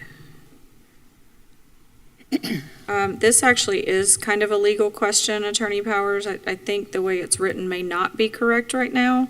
On page 45 of the document, 46 of the PDF, just above special provisions. So this is in the section 7, student complaints and grievances. Step 3 and step 4 both reference the plaintiff, and I'm not certain that's accurate. I think it's the complainant instead of plaintiff. Do you need me to give you further clarification where that's located again? I see where it is. Okay. But in the expulsion, We call them the plaintiff hearing, they got to immediately. call the plaintiff.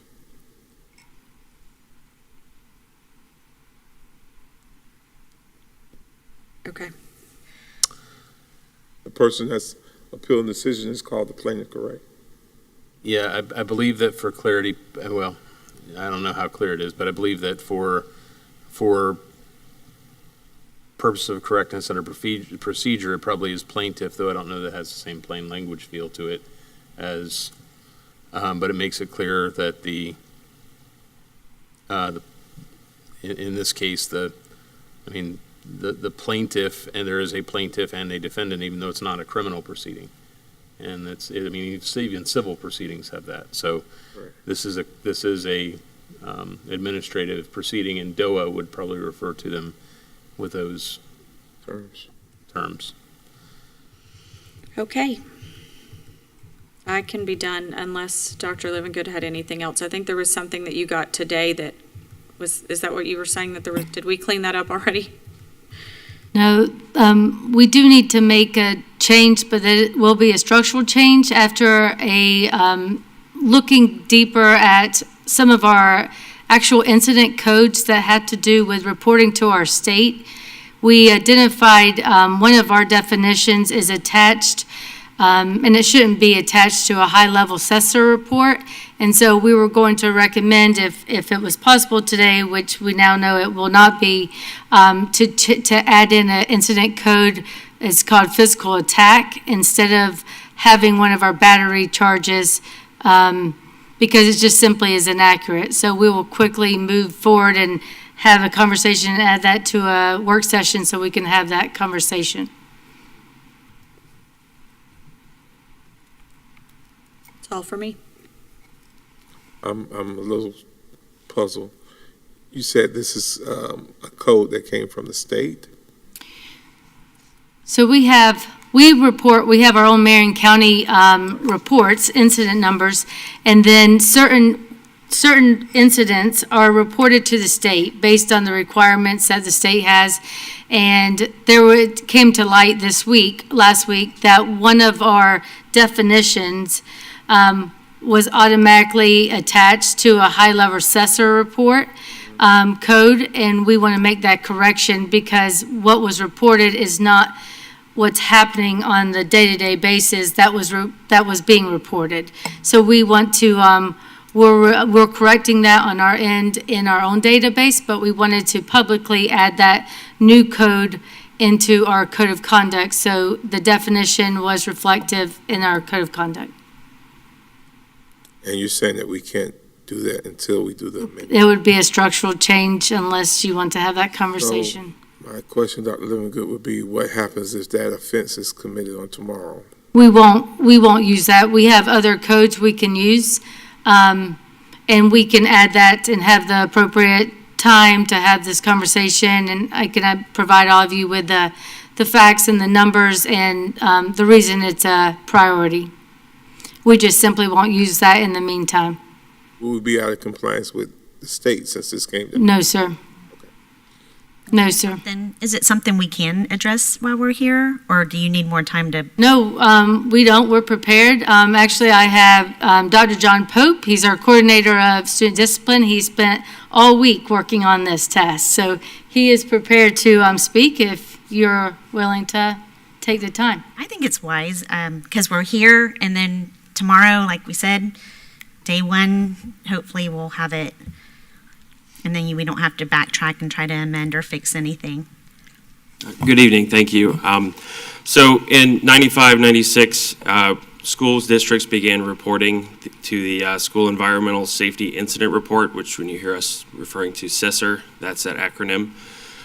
Basically any violence or drug offenses are reported to the state so they can run reports and look at data and measure school safety at each campus in each district. So we discovered that one of our codes in our Code of Student Conduct, which is a level 3 battery, is linked to the CESR code for aggravated battery, which is inaccurate because there's a significant difference between battery and aggravated battery, with the latter resulting in severe disfigurement or permanent injury or hospitalization. So anytime a battery incident was coded in our from our Code of Conduct, it was being reported to the state as aggravated battery. So to streamline this and make sure that our data is being reported accurately, we need to remove that association of aggravated battery with our level 3 battery and tie it only to a level 4 battery, which is more severe. That's severe injury, and then we'll also have a level 3 battery for the less significant injury. On top of that, we had a level 2 battery without injury, But that code is misleading because when we do a level 3 battery, it is reported to the state as what's called a physical attack. So our suggestion to remedy this and to streamline it and simplify it and make sure everything is reported accurately to the state is to remove our level 2 battery without injury and relabel that as a physical attack with no injury. So there is no implied law enforcement involvement, no implied battery. And there's also no CESA report to that because there's no injury. And then we would have our level 3 physical attack, which would be reported to the state, to that assessor, as a physical attack. That is one of their categories. And then our level 3 battery code would remain, but it would no longer be reported as aggravated battery because, as I stated, that is not accurate. Our level 4 would continue to be reported as aggravated battery if those instances occur.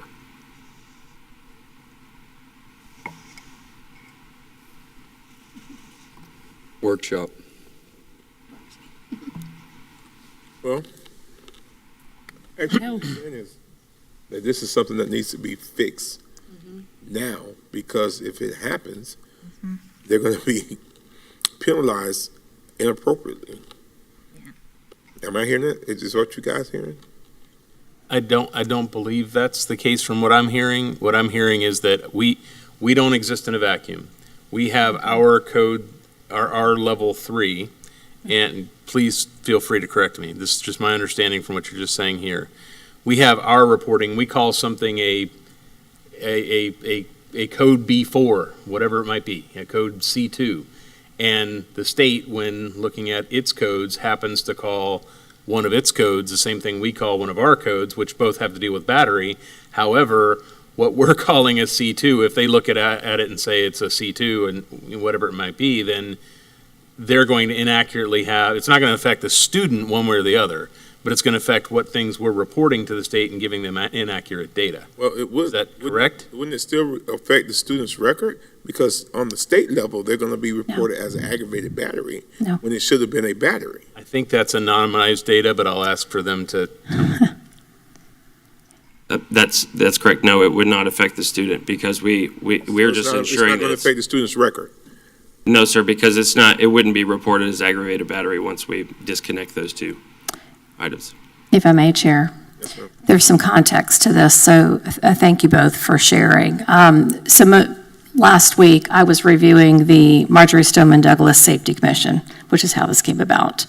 Immediately called team members and said that it was recognized that Marion County has high numbers of level 1 assessor. So I began to look at the data, and we realized that we are not appropriately reporting those because there was, in crosswalking that, those don't represent the student discipline data points. So the team got together and looked at that. So what they've already done, to answer your question, is develop some training and support and have already shared that with our school teams, so that the information that is reported is accurate and it is not attached to assessor level. So there's two things happening simultaneously, our code of student conduct, but also the assessor, because what was happening previously was when they went in to put one of these consequences in, it was automatically attaching to assessor level 1, and that should not have occurred. So we are correcting what I believe and what I've learned has happened for many years. So it's a bigger issue. We found the error and correcting that. So we will need to correct it, but it's already been addressed at the school team so that they will report appropriately.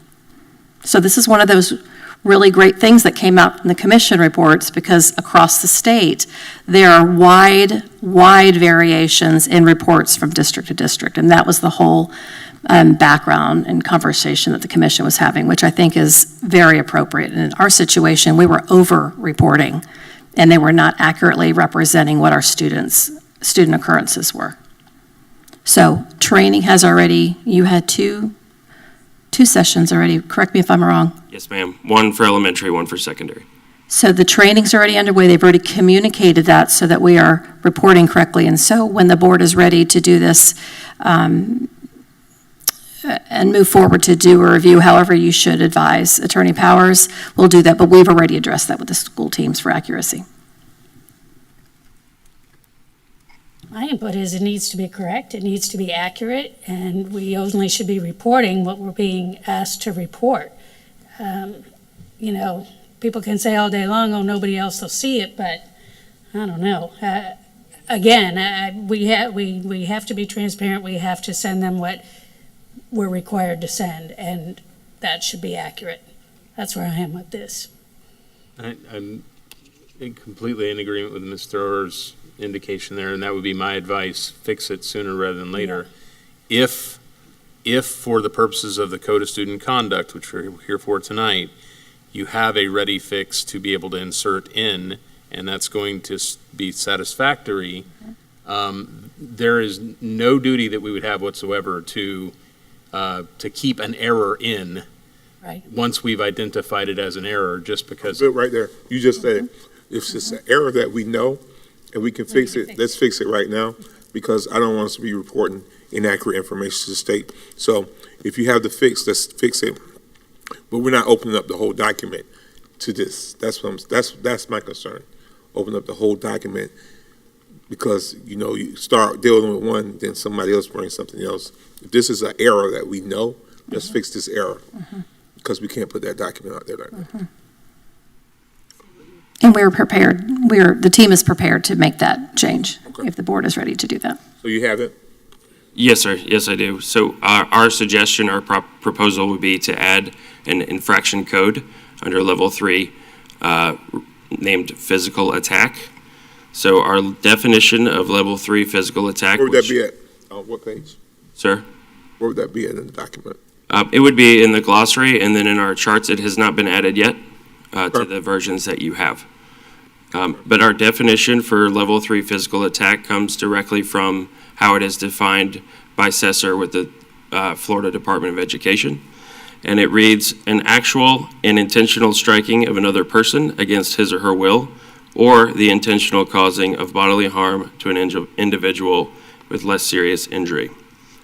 And this reports to Cesar as a physical attack rather than our previous code of level 3 battery, which reports as aggravated battery inaccurately. And we have a code 3II to add to the chart.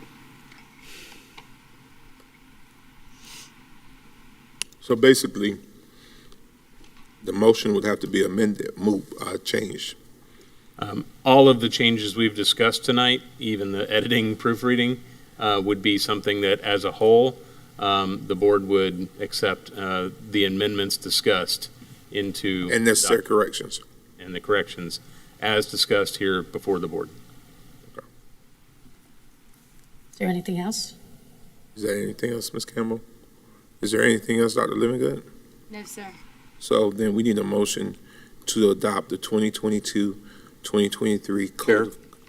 I'd like to speak. Go ahead. Okay, thank you. Okay. Wow, this is huge. This is enormous. We're running a human operation, and we, I think, socially, not just in the school district, have fallen into a form of artificial intelligence, and that is like a policy that is almost impossible to implement back into the actual operation, a student situation on campus. Oh, wait, let's go. And we've got to go back so far into written policy as to no longer be utilizing the human characteristics that we have with experts, principals, teams, superintendent. It's all so written. And a fallacy that's associated with that is that it can go in either direction. My mind, now I'm going to insert the fact that my perspective is I'm 80 this year, so it's a different perspective than most of all you have, most of you all have. And that is one of consistency to a moment in time, whenever that was, that we actually understood what the policy was, kind of like the Ten Commandments. Like, it's pretty darn understandable, kind of like the Constitution. Now, yes, there's an awful lot of data sitting back in libraries, canon law and that type of thing if you're Catholic, but there's huge amounts. But it really boils down to some fundamentals that are understandable by humans and by that student. When I looked at this, I've evolved through a process, and under the Sunshine Law, this is the only time I get to talk with my fellow board members about it. So I ask for your tolerance. I would like to see a policy on our big board policy, on this policy. I'd like to see policy that is understandable at a student level and at a staff level. And let me expand on those a moment. A student is just like trying to deal with a bully. Well, common sense would tell you, deal with them. Run from them, extract yourself like it says in some document, and now it's going to get really bad. Maybe it'll get bad on the street. You know, you have to sort of understand human behavior, to understand pulling back for some academic reason, instructional reason from a bully. So, regardless of what the policy says, deal with the policy later. You know, when you're down in the Grand Canyon, it says don't drink from this creek. Drink from the creek. You can deal, at least you'll get out of the Grand Canyon alive maybe 24 hours later, but at least you'll get out. You can deal with any parasites that are there. You can deal with that next stage. So a student, or now let's switch over for a moment to staff. Staff is in an incredibly difficult position. We've got HAL comes to mind, the idea of a runaway computer that has actually taken over. And the staff, senior staff, no longer, even though they see a problem, wow, this is a tough call, oh, this is a shame, can't really implement if it's already, say, set in motion by maybe, let's just say, at the principal level, where we got to be loyal to the system. And I don't care what the organization is. You've got to keep it simple if you're going to keep it accurate and fair and not have, like the Roman Empire, have it crumble. Ultimately, it'll crumble if it can't operate properly. So, without going too deep, and that gives you all a great pass on some of the analysis I've done on this, because I keep trying to come up with a way to solve the problem and control and wrestle back control from the quantum computer is what we've become. It's artificial intelligence. From my point of view, it's entanglement of quantum mechanics. It is out of our control. I don't care how sharp you are and how sharp your team is. So, with that said, I would like to see, my idea is to have real study of this at a board level, at a workshop level, that grinds it down. We're functioning, we functioned last year, and we can function under the last year's code. And if one passes tonight, we can function under that until it gets fixed. But trust me, my belief is that this desperately needs to be fixed so that a student can survive it and still have free will, that a principal, staff can make a judgment call absolutely runs upstream, goes in the opposite direction of flow, of expectation, because it's right. And the idea that we're stuck and we have no discretion is nonsense. We're humans.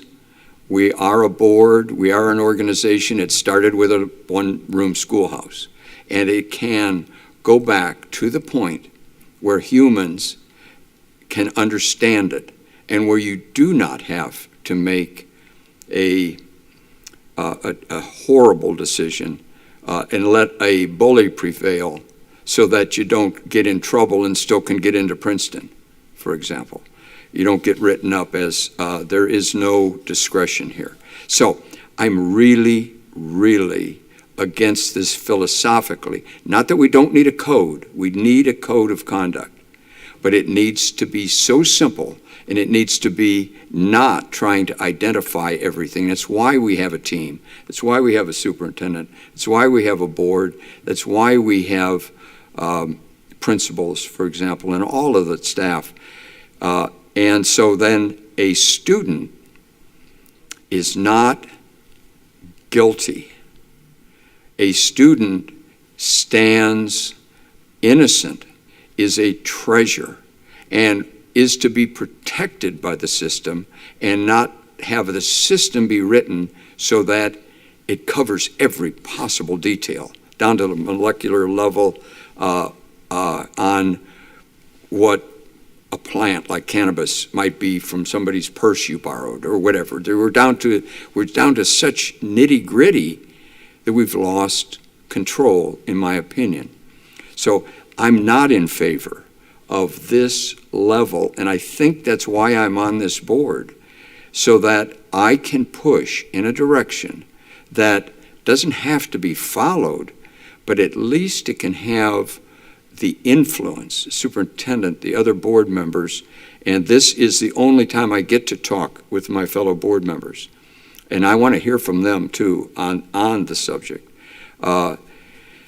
Maybe it is the way society has grown. Maybe we are under control and influence of artificial intelligence. Maybe we are.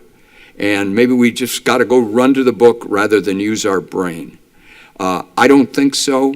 I think that with our leadership in Tallahassee, in the Department of Education, in the executive branch, and in the legislature, we have some people who they can't necessarily just come up and solve it, but they can take it to the point. They understand, and I've had these conversations with them, and people do understand this on a private level, that government has gotten out of step, beyond the comprehension. It's become artificial intelligence. It's beyond the comprehension of human beings. So for that reason, I'm against this. I will not endorse it. And now that we have a way out, I know we get to the 11th hour often. We're right there. We've got to make the decision on time. No, we're the masters of time. I'll decide what I do right now and what I'll do in the future.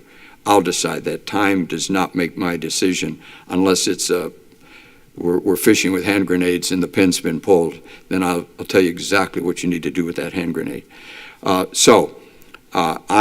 against this the way it stands because I don't think it serves staff and I don't think it serves the students, and that's not so much staff, but that's why we're here, is to educate and serve the students in a very human way.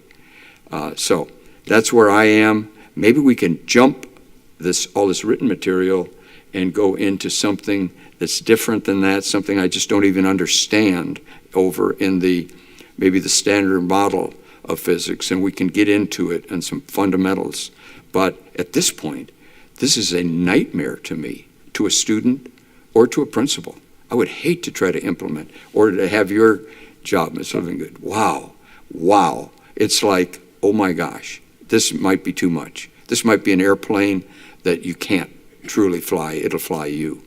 So, thank you, Chair. Those would be my comments. Thank you. So, what I was about to say is I think we would be in order to have a motion to adopt the 2022-2023 Code of Student Conduct for the 2022-2023 school year with all grammatical errors or capitalizations or whatever corrected, and with the amendment that you guys are talking about with the addition of the additional code. So that's what the motion would be. Am I incorrect? And thank you. Do we have a motion for that? So moved. Moved by Board Member King, Second. seconded by Board Member Vice Chair Campbell. Any further discussion? Since this is the public hearing. I only have one more question I want to make sure. Dr. Livingood, is there anything else that we can work on? We're here at your discretion or at your leadership and guidance. Is there anything that you think needs to be addressed tonight before tomorrow, so that way when all those little students come tomorrow, they can, everyone will just have some guidance and know? No, but thank you all for your time. We're so excited to see all the students tomorrow. The entire district staff is assigned to school, so we'll be there bright and early to help with buses. And so I appreciate your time. We'll get this posted on our district website, and we'll notify all the principals this evening. Thank you. Okay, I'm ready to vote then.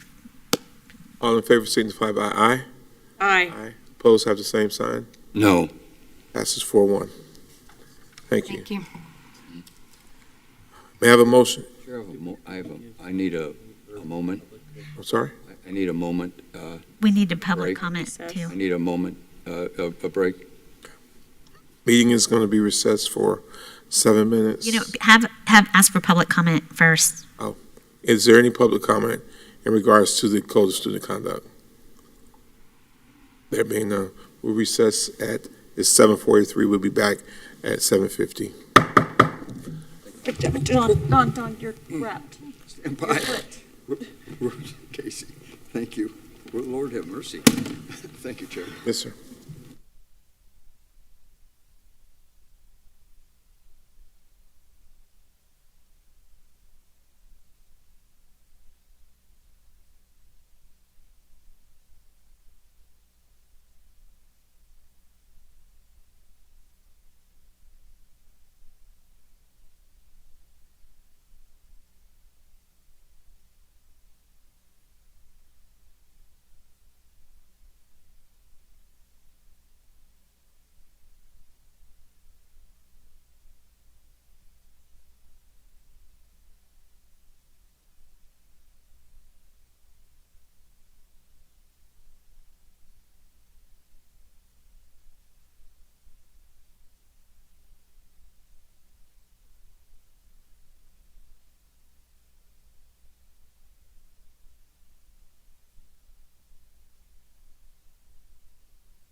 We're back on, continuing with our school board meeting for tonight.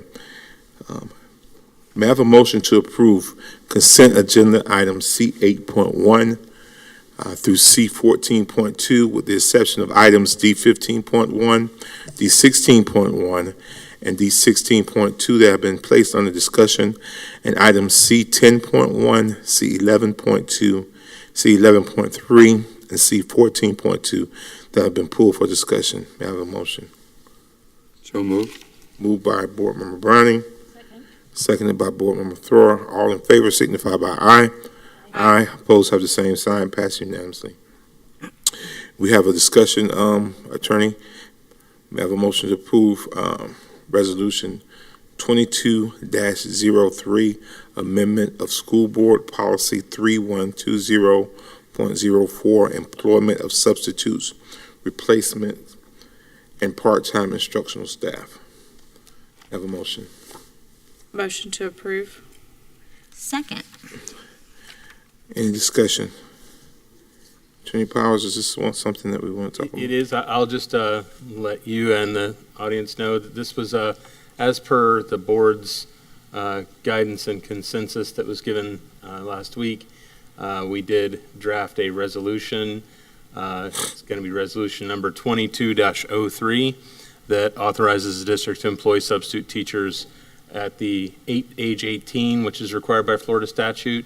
And this resolution will be good for a 90-day period, within which time we already are scheduling some legal updates to our policies, and we will put it on at that time for reconsideration, further staff input, and further board discussion as to whether we wish to retain it in that manner.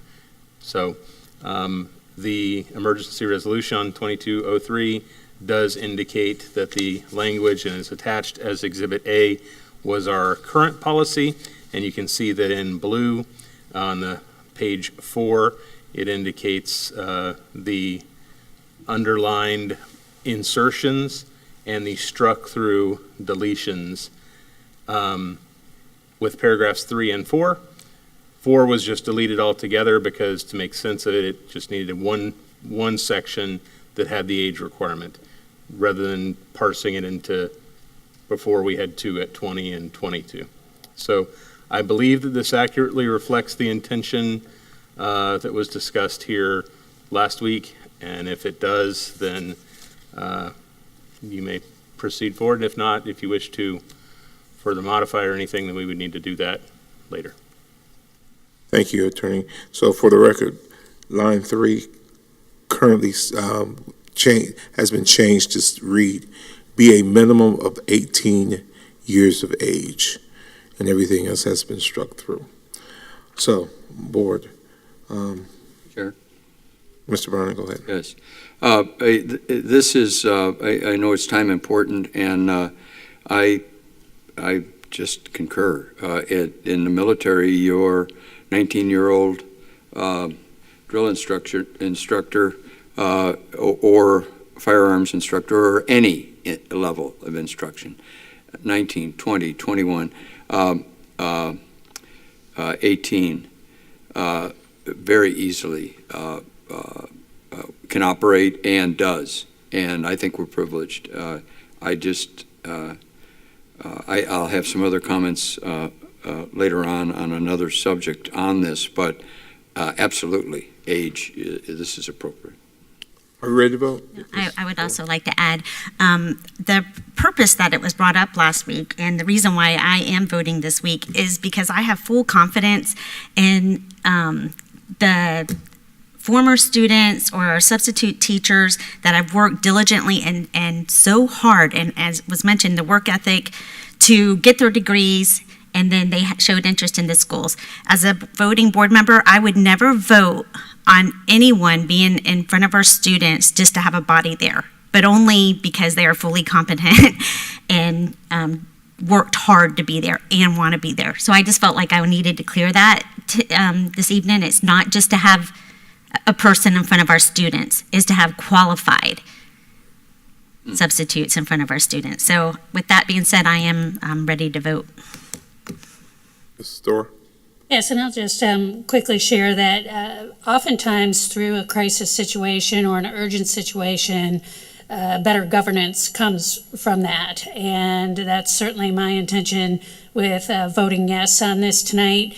I shared earlier with the two young folks that were up here that, you know, I wasn't always one of the oldest people in the room, and there is value and energy to youth, and having the qualifications is a benefit to our students. So I'll be really happy to vote yes on this tonight and make an adjustment that for whatever reason was different previously, but let's make it right tonight. Thank you. Chair, one more comment. Thank you. Yes, okay, and yes, so this is 15-1, so I do have a comment, and that is I would like to see some work done to create a notification of the amount of substitute teaching that is going on. This isn't on the quality of the teaching specifically, other than if in fact we move over into temporary as compared to permanent and regular. I want to know that, and I want to know how much we're doing in what schools. It would just be good to know and have that available as information, because I think your regular teacher is a big deal, and this is a wonderful on-ramp, but it isn't a permanent ramp. It isn't a permanent position. So it's an on-ramp situation. I like that, but I would really like to see information flow forward if we get into this, because I'm pushing for that 20%, be in the top 20% rather than the bottom 20%. Thank you, Chair. Vice Chair Campbell. I'm good. I'm ready to vote. I do want to real quickly state that I'm going to be voting for this as well, because when we have people like Mr. Baker and Ms. Florian who have done what they need to do, graduated early, got those certificates, got that degree, you can't penalize them for doing the things that, for a system that we set up for them to succeed. So I'm ready to vote. All in favor signify by aye. Aye. Opposed have the same sign. Passed unanimously. Go forth and teach. Please go. Please keep doing what you're doing and finish getting your degrees and everything else, guys. May I have a motion? I can really teach, like, full-time. Yes, yes. Get benefits. Yes, Tell all your friends. yes. 47.5. So I'll say 47.5. May I have a motion to approve the agreement with the University of Florida Lastinger Center, Flamingo? Motion to approve? Motion by Ms. Vice Chair Campbell, Second. seconded by Board Member Throer. Any discussion? All in favor signify by aye. Aye. May I have a motion to approve the construction and installation of a new football scoreboard at Dunelm High School, project number 22-114. Motion to approve the new scoreboard. Motion by Board Member Throer, Second. seconded by Vice Chair Campbell. Any discussion? Yes, Chair. Go ahead. This is it's a great opportunity just to make this subject aware that this is going in, and it was a huge donation, almost half of this, huge donation involved. So it was one of these negatives, a weather incident, and it ended up being an enormous positive. So I just love it when things work out well. It's like a perfect landing. Thank you, Chair. Thank you. Chair, I too am grateful for the donation that was received at Dunellen High School and the installation that will be potentially approved this evening. I do want, for a point of note, that we are aware, while the dollar amount for installation is $127,882.14, because we are self-insured, this was an insurance claim, yes, but we have a $100,000 deductible. So we are actually picking up the majority of this cost just because of it's coming out of a different pocket of money, certainly out of our self-insurance fund, but just for a point of reference, just so we're aware When it says self-insurance fund, that's because our $100,000 deductible is being met through this, so. I'm excited to get a new school board up. Thank you. All in favor signify by aye. Aye. Opposed have the same sign, pass unanimously.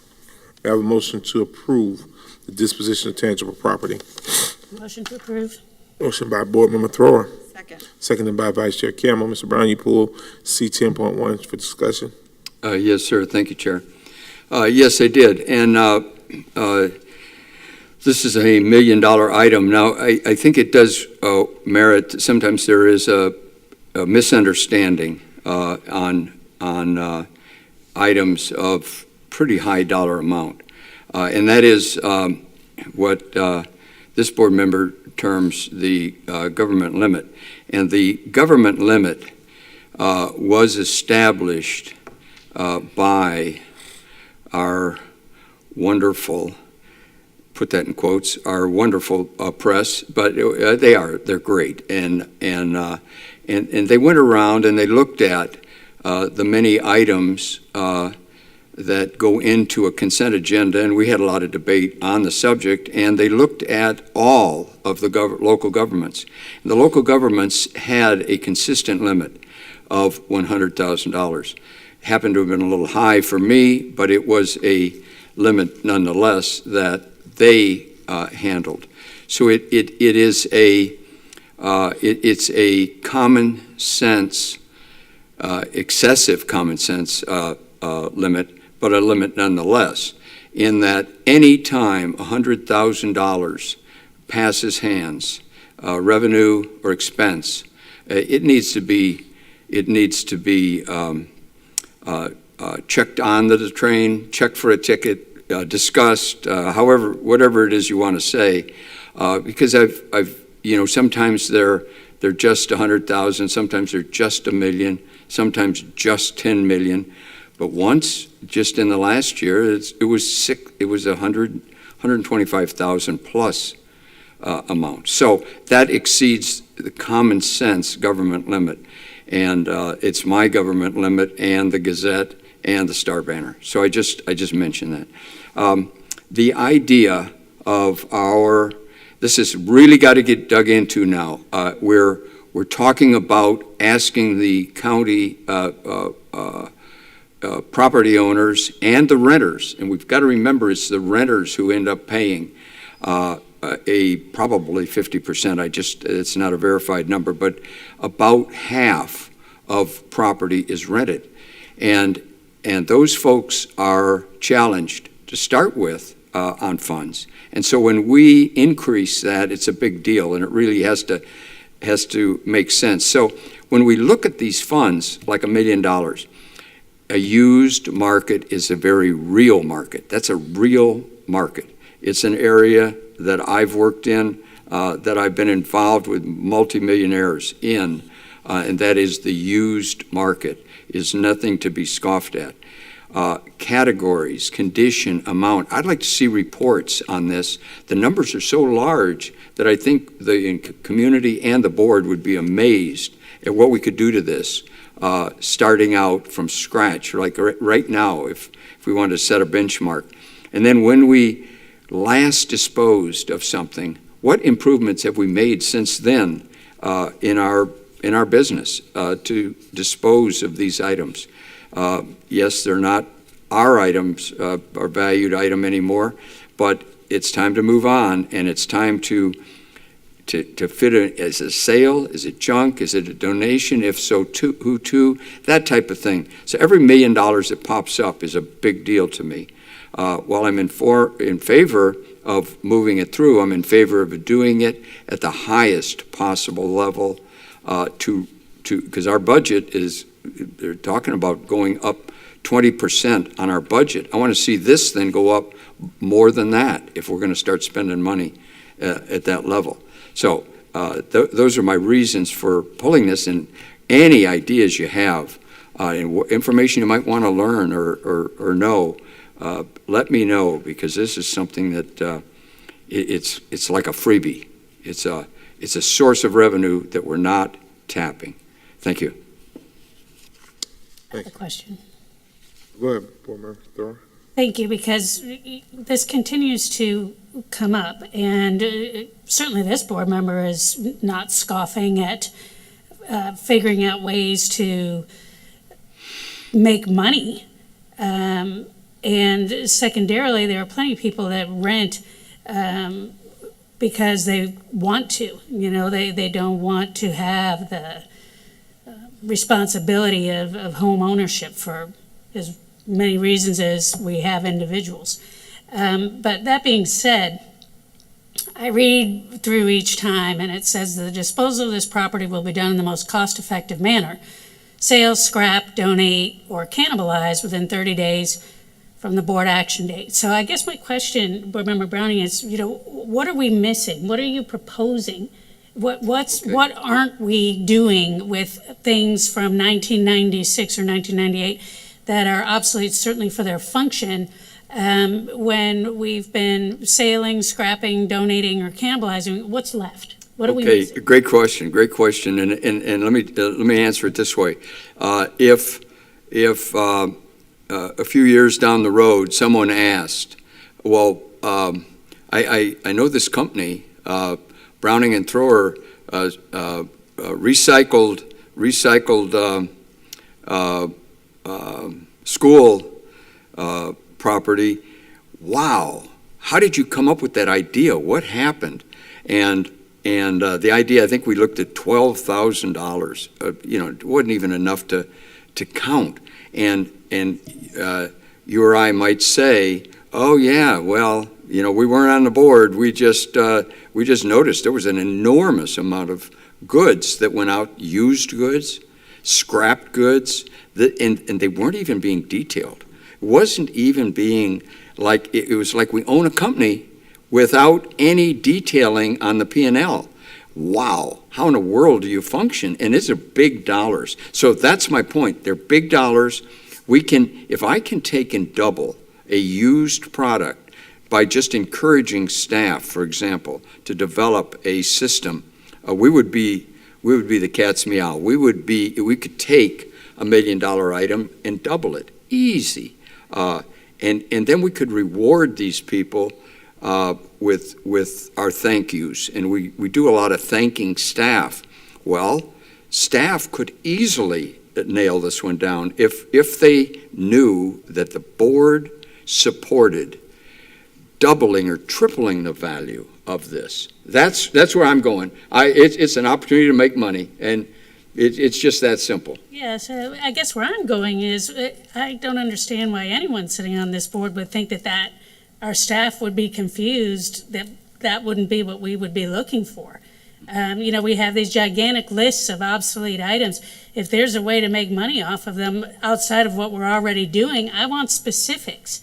And I'm sure they would too, because good ideas come from everywhere. So maybe just putting it out there publicly tonight that once again is our intention always. Waste not, want not. Yeah, that's beautiful. That's Okay. beautiful. All right, I'm Board ready to Member vote. Thoreau. That is absolutely lovely, and it really lends support then to staff who could say, hey, I actually got some ideas, and I would like to do that, and I'd like to see that reported on these requests on these detailed items, and not go into a consensus thing.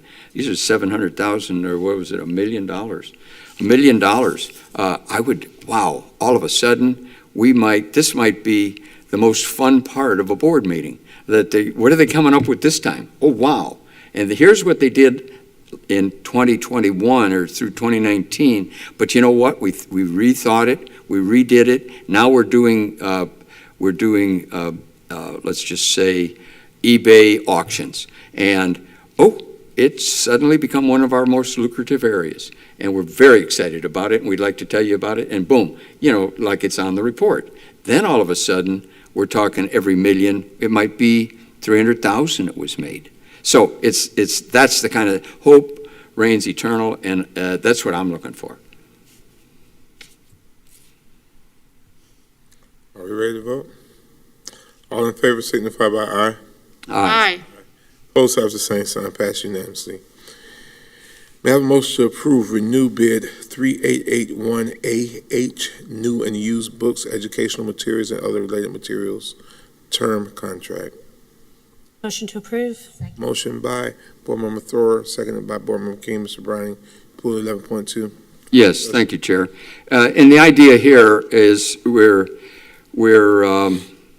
this is a rather large amount, $700,000. It's multiple buys, multiple items, multiple categories, multiple contracts. I see this go through without information. We won't get a lot of information and discussion tonight. I would like to see this broken down more and then listed more on a local basis so that perhaps, again, there's opportunity for cost reduction on the buying side of things. And, perhaps past savings that we have experienced because of what we're doing matters, or it could be announced, and it matters. Every $1 million matters.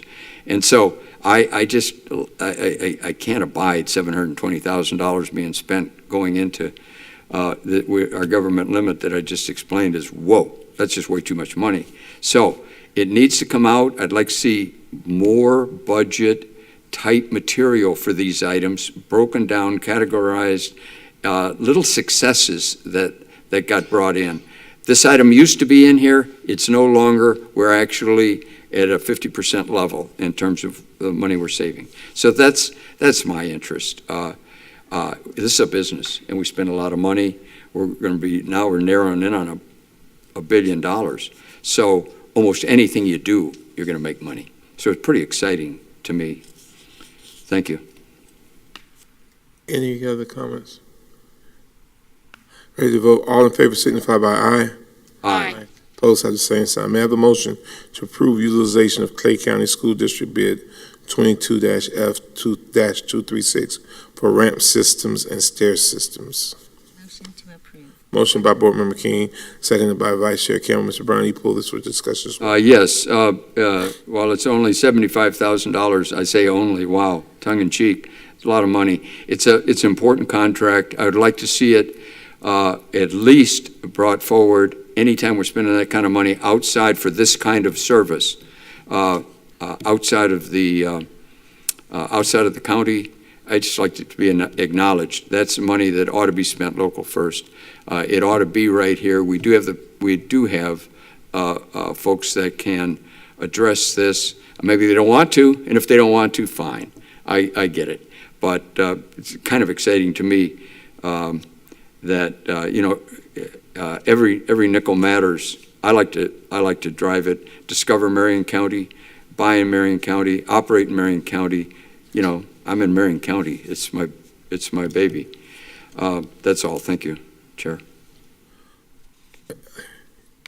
Ready to vote? All in favor signify by aye. Aye.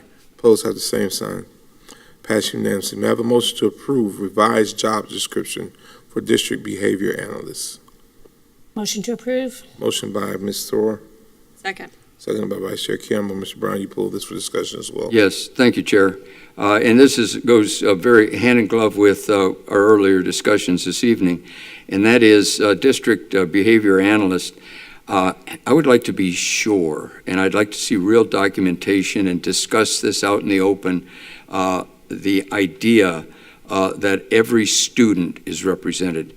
When there's a violation, you're innocent until you're proven guilty. And I love the idea of a behavioral analyst. Now, that behavioral analyst needs to be independent enough that they don't incur ridicule, problem, any kind of hostility coming back on them if they go against the system. Say, go for the student. It's so easy in an organization. And I thought maybe take a little heat off that we might have alongside this person. We could have the student advocate, student and staff advocate, and then the policy district advocate. That way, we would have some balance. I just cannot abide a high school junior in a situation where the double standard can be enormous. They can, once they're written up, we have no discretion, that type of thing. Wait a minute, I want to really, the strength of our legal system is based on defense and prosecution. And I would like to see that, because we've got 40-some thousand referrals. That is almost a terror to me.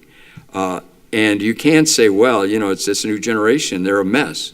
It's very hard to even go to school to teach them. Well, I don't buy, I don't buy into that. I think that every generation, I've said it before, if you wanted to see somebody that had some disrespect, you should have looked at us in the 50s. We were rock and roll was coming out and things were happening. And today it's the same thing. It's like, well, you're poor. Well, your kids aren't up to speed. Oh, woe is me. We've got to suffer under this. No, I want to see an advocate on both sides. I think this is a great first step, and honing in on it, advertising it, but I'd like to see it brought out and let the people know that we're actually working in this area, but I'd like to see it doubled and have somebody with real audacity. And someone who's running for Congress has made the suggestion and bringing it forward. I don't want to steal a bunch of thunder, but grandmothers advocating. And grandmothers can be very, very powerful. A committee, and you about can't fire them. I would like to see this generational thing really begin maybe to turn it around, because I believe in the next generation. I believe in our current kids. I believe that they're not deficient. I don't care if they're Title I and somebody's paying for them. I don't care about that at all. They're probably the wealthiest people on their block, the poorest people. Often that's the case. I know it was in my family. So, with that said, I love a district behavioral analyst, because there might be a young person who is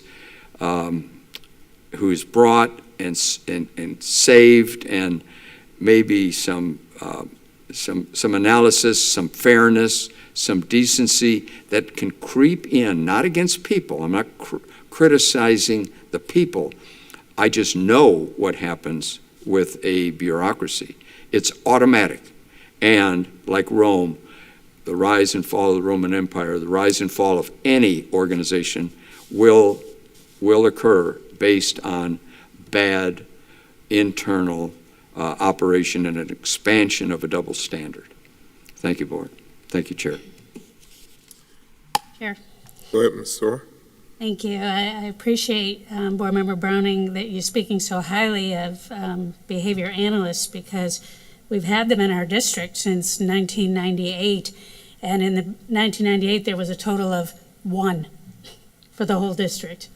And since that time, we have expanded, and being a board certified assistant behavior analyst myself, I've worked on this team for many years, right up until I got onto the school board, and it couldn't have been more rewarding to be part of the team approach to supporting students, especially students with our most significant disabilities, so that they had the opportunity to have opportunities, to get out into the community and be able to function, to be able to ride horses in our therapeutic riding program, to be able to go out to dinner with their families and be socially appropriate and be able to stand being in that environment, and also get to the point where they enjoyed it.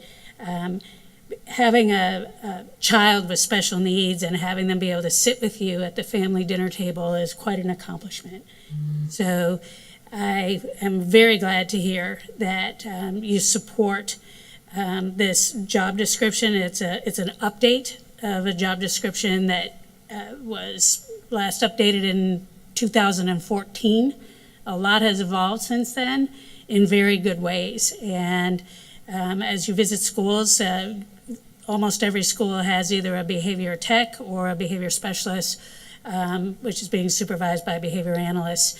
And it is a joy to see the transformation in students that simply were being excluded until they were able to have these opportunities, and definitely supporting teachers as well and other students in the classroom. So I'm definitely ready to vote yes on this one. Thank you. And I can just say to you that your comments are worth gold.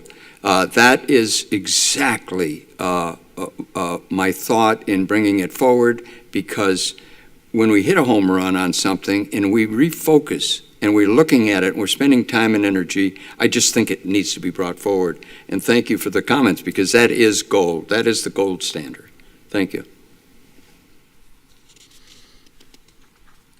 Ready to vote? Ready. All All in favor signify by aye. Aye. Opposed have the same sign.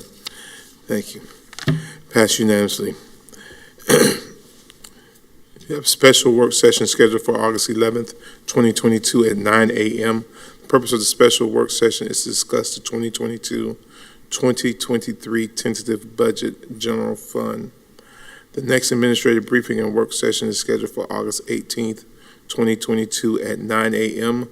The purpose of the work session is to discuss the 5-year district facility work program, 2022-2023 tentative budget continued, capital projects, debt service special revenue, food service special revenue, other federal, state, local grants, and internal service fund. Special work session scheduled for August 25th, 2022 at 9 a.m. The purpose of the special work session is to discuss the 2022-2023 tentative budget if needed. And we are at the end. Ms. Presbitino, any comments, anything? Yes, sir. Attorney Powers, I think you have something. Chair recognizes Board's Attorney Jeremy Powers. Yes, sir. Board members, I'm notifying you that Attorney Suzanne Green of Bice Cole Law Firm has informed me that advice is needed regarding claim number J86-70115, styled Monet Moore as NG of AM, a minor, versus the School Board of Marion County, Florida. Pursuant to Section 286.001 Florida statute, known as the Government Sunshine Act, on behalf of Attorney Green, I am requesting an attorney-client session with the board for the purpose of discussing the evaluation and/or compromise of said claim. I'll ask the board's clerk to cause reasonable public notice of the time and date of this attorney-client session and the names of the persons attending to be published. It is suggested that the attorney-client session be held August 23rd, 2022, during the school board meeting scheduled for 9 a.m., and that the attorney-client session be held at 11 a.m. during a brief recess, or be held following the end of the board meeting if the meeting finishes earlier. As required by this statute, only the following individuals will be present. Each board member: Nancy Thrower, board chair. I'm sorry, this is from an old copy I had here. Eric Cummings, school board chair. Allison Campbell, vice chair. Nancy Thrower, school board member. Donald Browning, school board member. Superintendent Diane Gullett, myself, Jeremy Powers, school board attorney, and Kelly King, school board member. Suzanne Green, Esquire, Bice Cole Law Firm, and/or its designee. I will ask a court reporter to record the session, also as required by statute. Her notes will be fully transcribed and filed with the clerk of the school board. Upon conclusion of any litigation and/or settlement of all claims arising out of this incident, the transcript will be made public record. I recommend the board hold an attorney-client session pursuant to Section 286.011 Florida statutes to discuss a pending claim. If there are no objections, I will instruct our attorney to schedule the attorney-client session to be held August 23rd, 2022 during the school board meeting scheduled for 9 a.m. and that the attorney-client session be held at 11 a.m. during a brief recess or be held following the end of the board meeting if that meeting finishes earlier. We good? Yes, good, sir. All right, anything else, Attorney Powers? No, sir. Thank you. All right, Mr. Browning, welcome back. Thank you, sir. Let's see.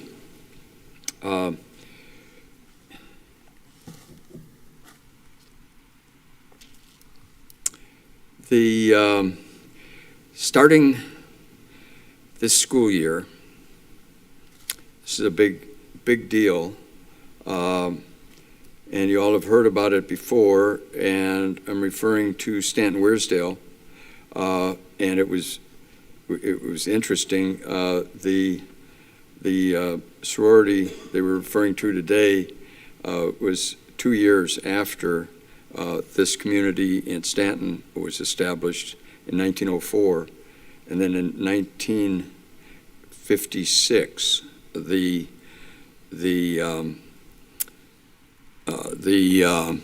school was built. And it was an interesting date. I was going back over some dates. At the time, we had FABUS down in Arkansas, in Little Rock, and there was an integration of high school, and this was right at the same time, and it was a critical time of Brown versus Board of Education, and I happened to be integrating the cotton fields. I broke into the cotton picking world, and I failed at it. So it was something that I was the only person of my color in there picking cotton, but I was in there and I got it done. But it was one of the hardest jobs, and I just added that because of the timing of when that school, it puts a date back to it, especially for me. So I was thinking, well, what if we keep advocating for signs like any school in Marion County? What if we advocated for no signs? What if I asked the board, could we be absolutely clear in stating that no stop sign in front of that school be placed? I probably couldn't get that through. And so the idea that we're about to start again, Mr. Vianello was, I guess he's got that underhand, well in hand, that a person would walk down with a sign. And I don't know why it has to be mobile, because that street corner's been there for as long as the school's been there, and that's 65 years. So I would just like to see that be readdressed, and maybe take it from the opposite approach. Maybe that'll help with some of the logic. I don't think so, but it may. Second item that I have is I've noticed we've been talking a lot about student safety, and I've noticed the beauty of the way the sheriff places the cars, and these cars coming and going from the sheriff's department are I think it's incredibly powerful from a safety point of view, because the way they place those cars, the way they sit out there, I think it's a complete home run. I would like to consider that we address our cars that we've purchased for our school safety program in a white type labeled fashion, because it's so exciting to be able to have just every single level of advertisement information out there. And I just think it'd be a very positive thing. It follows what standard law enforcement is here in Marion County. And you all know I like to keep the chain of command short. So I think we could take the current ones and either paint them or wrap them for very, very little money. And there would be an added element of advertising that we have high security. Thank you, Chairman. That's all I have this evening. Thank you, Mr. Browning. Ms. King? Yes. I know it's a late evening, and I thought about presenting this at our next work session, but I think it's probably very fitting that I present this tonight because school begins tomorrow. And there have been, our community members have become before us. You'll see things on the internet or emails and stuff like that, and there's a lot of discussion over SEL. So I want to just give a little bit more clarification and background information on why Marion County Public Schools promotes and teaches SEL and not CRT. And I'm going to take us way back to, actually it wasn't even that far back, but on February 14th, 2018, A horrific incident happened where a gunman entered a school and unfortunately killed many students. And during that time, shortly after, our governor and our legislators had developed Senate Bill 730, which was the implementation of legislative recommendations of Marjorie Stoneman Douglas High School Public Safety Commission. So the commission put together some guidelines. And I'm going to give everyone a copy of this. I want you to hear what I say and not read. But I'll make sure you guys get this. And if that's the teacher, I guess. Teacher coming out in you. Yeah, and also if anybody in our public would like to request this is public record and they can look at it. But some of the guidelines require, not recommend or anything, they require the district plan to be focused on multi-tiered system of supports to deliver evidence-based mental health care assessment, diagnosis, intervention, treatment, and recovery services to students with one or more co-occurring substance abuse diagnosis and to students at high risk at such diagnosis. The provisions of these services must be coordinated with the student's primary mental health care provider or with mental health. That's one guideline, but there's another guideline, strategies or programs to reduce the likelihood of at-risk students developing social, emotional, or behavioral health problems, depression, anxiety disorders, suicidal tendencies, or substance use disorders. Also, another bullet, strategies to improve the early identification of social, emotional, or behavioral problems or substance use disorders, to improve the provision of early intervention services, and to assist students in dealing with trauma and violence. So these were the guidelines from the state. And they talk about tiers, and I'm going to give everyone this piece of paper too. And here is an example, and it's Florida System of Supports for School-Based Mental Health Services. So these are our tiers. And on tier 1 bottom, so there's like 3 different tiers, but on the bottom, which is like all students, there's a note in here and it says social, emotional skills instruction. So this is direction from Tallahassee. So when Marion County got these guidelines, they were like, okay, what are we going to put in place so that we're following the guidelines that has been directed? We were charged as a district to implement this. So there was a program that was called Sanford Harmony. And Marion County, for a few years, we were teaching our students this. And there was a few different reasons that Marion County Public Schools chose it. Probably the first and foremost, it was a free program. Also, it was on a list of recommendations from Tallahassee, the DOE, the Department of Education. This program was, what's the word? It's also available. It was available, but it was on their list that it was approved. Approved. That's the word I was looking for. So it was approved. So Marion County, we're tracking along, we're teaching this. And then in October of 2020, and 3 of us were on here. So it was Mr. Cummings. And I was in the Rower. I remember. The sitting board at the time was Mr. Cummings, Nancy Thrower, and myself, and then it was Nancy Stacy and Beth McCall. So it was brought to our attention that there was this program that we were teaching as if maybe 99% of it looked good on paper. There was that 1% that when we realized, hey, this is inappropriate for our students, we're not about it.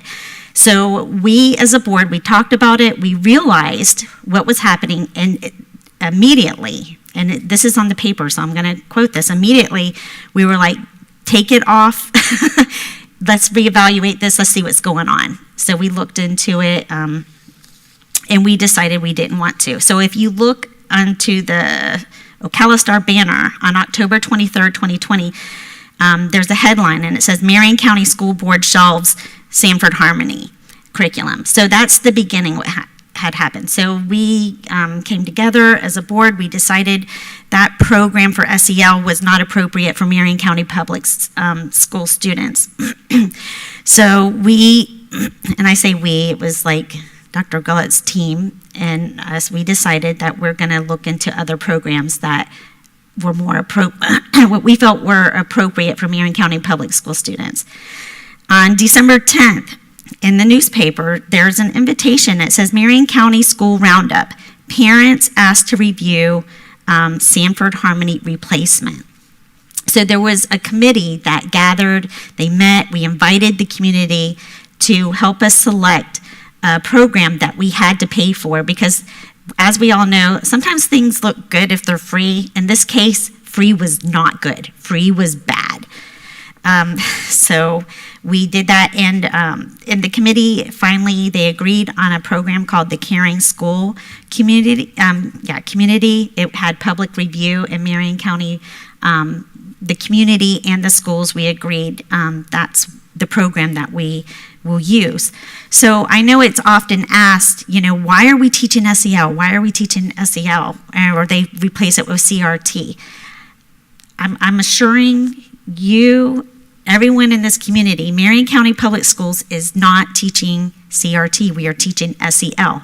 The reason why we are teaching SEL is because we have been directed and charged with legislation. So I am going to pass this information out, so because knowledge is best, and I understand there's a lot of frustration and finger pointing, and if people don't understand the background of why we do things that we are doing, it's easy for me to say, like, well, Tallahassee made us do it. Well, really, it's legislation, and we got to follow the law, because if we don't, we already can see what can happen, Ask other counties what happens when they don't follow what our great Governor DeSantis asked them to do. So that is why we do that. So I just wanted to share that bit of information and background, just to hopefully give some better understanding. I don't know if it will or it won't. I just know with the school, with the new school year, I just think it's important to get that out, that our guidelines are driven by statute, and that's what we're doing. And we picked the best program that was out there. And when we saw a program that was not appropriate, we kicked it out. And so I just wanted to share that little bit of information. Ms. King, I want to commend you on that, because there is a lot of stuff floating around out there in the atmosphere, and I know that this board has been very transparent in the things that we do and the things that we say, and dispelling false narratives and false stories. And for the record, that was a unanimous vote that night that this Sanford Harmony was not good. And it was not a lot of debate once we realized what it said, and we got rid of it. So for people to try to connect SEL and CRT, they're two different things, and oftentimes those buzzwords are hanging out there in the community. And I was just told last night that they're the same thing, and I was like, no, I had to go through the same thing, as it's expressed to them that two totally different things, and that we are legislated. I think the governor was Rick Scott at that time when it came out with. It was DeSantis. It was was that? Beginning of 2018. It was Rick Scott. Oh, so it was. It was Rick Scott. Yeah, it was beginning of 2018. Okay. When Marjorie Stoneman happened, and it was legislated that we should do this. So, and we are a district that have followed the rules and believe in following the law. So, thank you for giving that to the community from the historical perspective and giving the truth. So the truth will, as I said the other day, it will make you free. It'll make us so free. Thank you. Yeah, well, I just want, the misconceptions. And during that time, we also learned that Thomas Sanford, there are some really bad things behind him that we were enlightened with also. So, like you said, it was unanimous, and that board agreed no longer for Marion County Public Schools, and we never have denied that. But when we saw an error or something that was not the best fit for Marion County Public Schools, we stopped it, we fixed it, we moved on, we're following statute. So I just thought I would clear that up. Also, tonight at the beginning, it was a little bit of a bumpy start, and what was coming to my mind at first, if you do it right, you work light, and if you do it wrong, you work long. And I'm okay with working, And I appreciate tonight because we identified that there was maybe some corrections that needed to be made, or we wanted to fix the code of conduct so that on day one that it's going to be exactly how it should be, and that, you know, Dr. Livingood and her team won't have to come back before us and present like just the code of part. I also acknowledge that we're all human. Every single one of us are human, and I have to commend Dr. Livingood and her team also to come before the board tonight and have to answer these tough questions.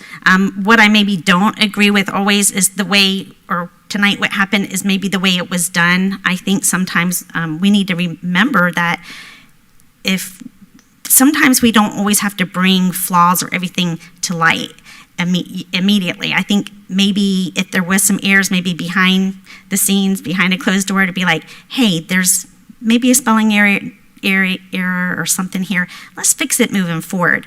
I'm not real comfortable with shining light when people make an innocent mistake, but I do want to be part of a board that on day one we are doing things the right way. I just want to be careful with that. I don't ever want our employees to be afraid and not want to come up before us because we're hard on them. And I'm not saying that we don't have to be hard, but sometimes there's a right way and a wrong way maybe to address things.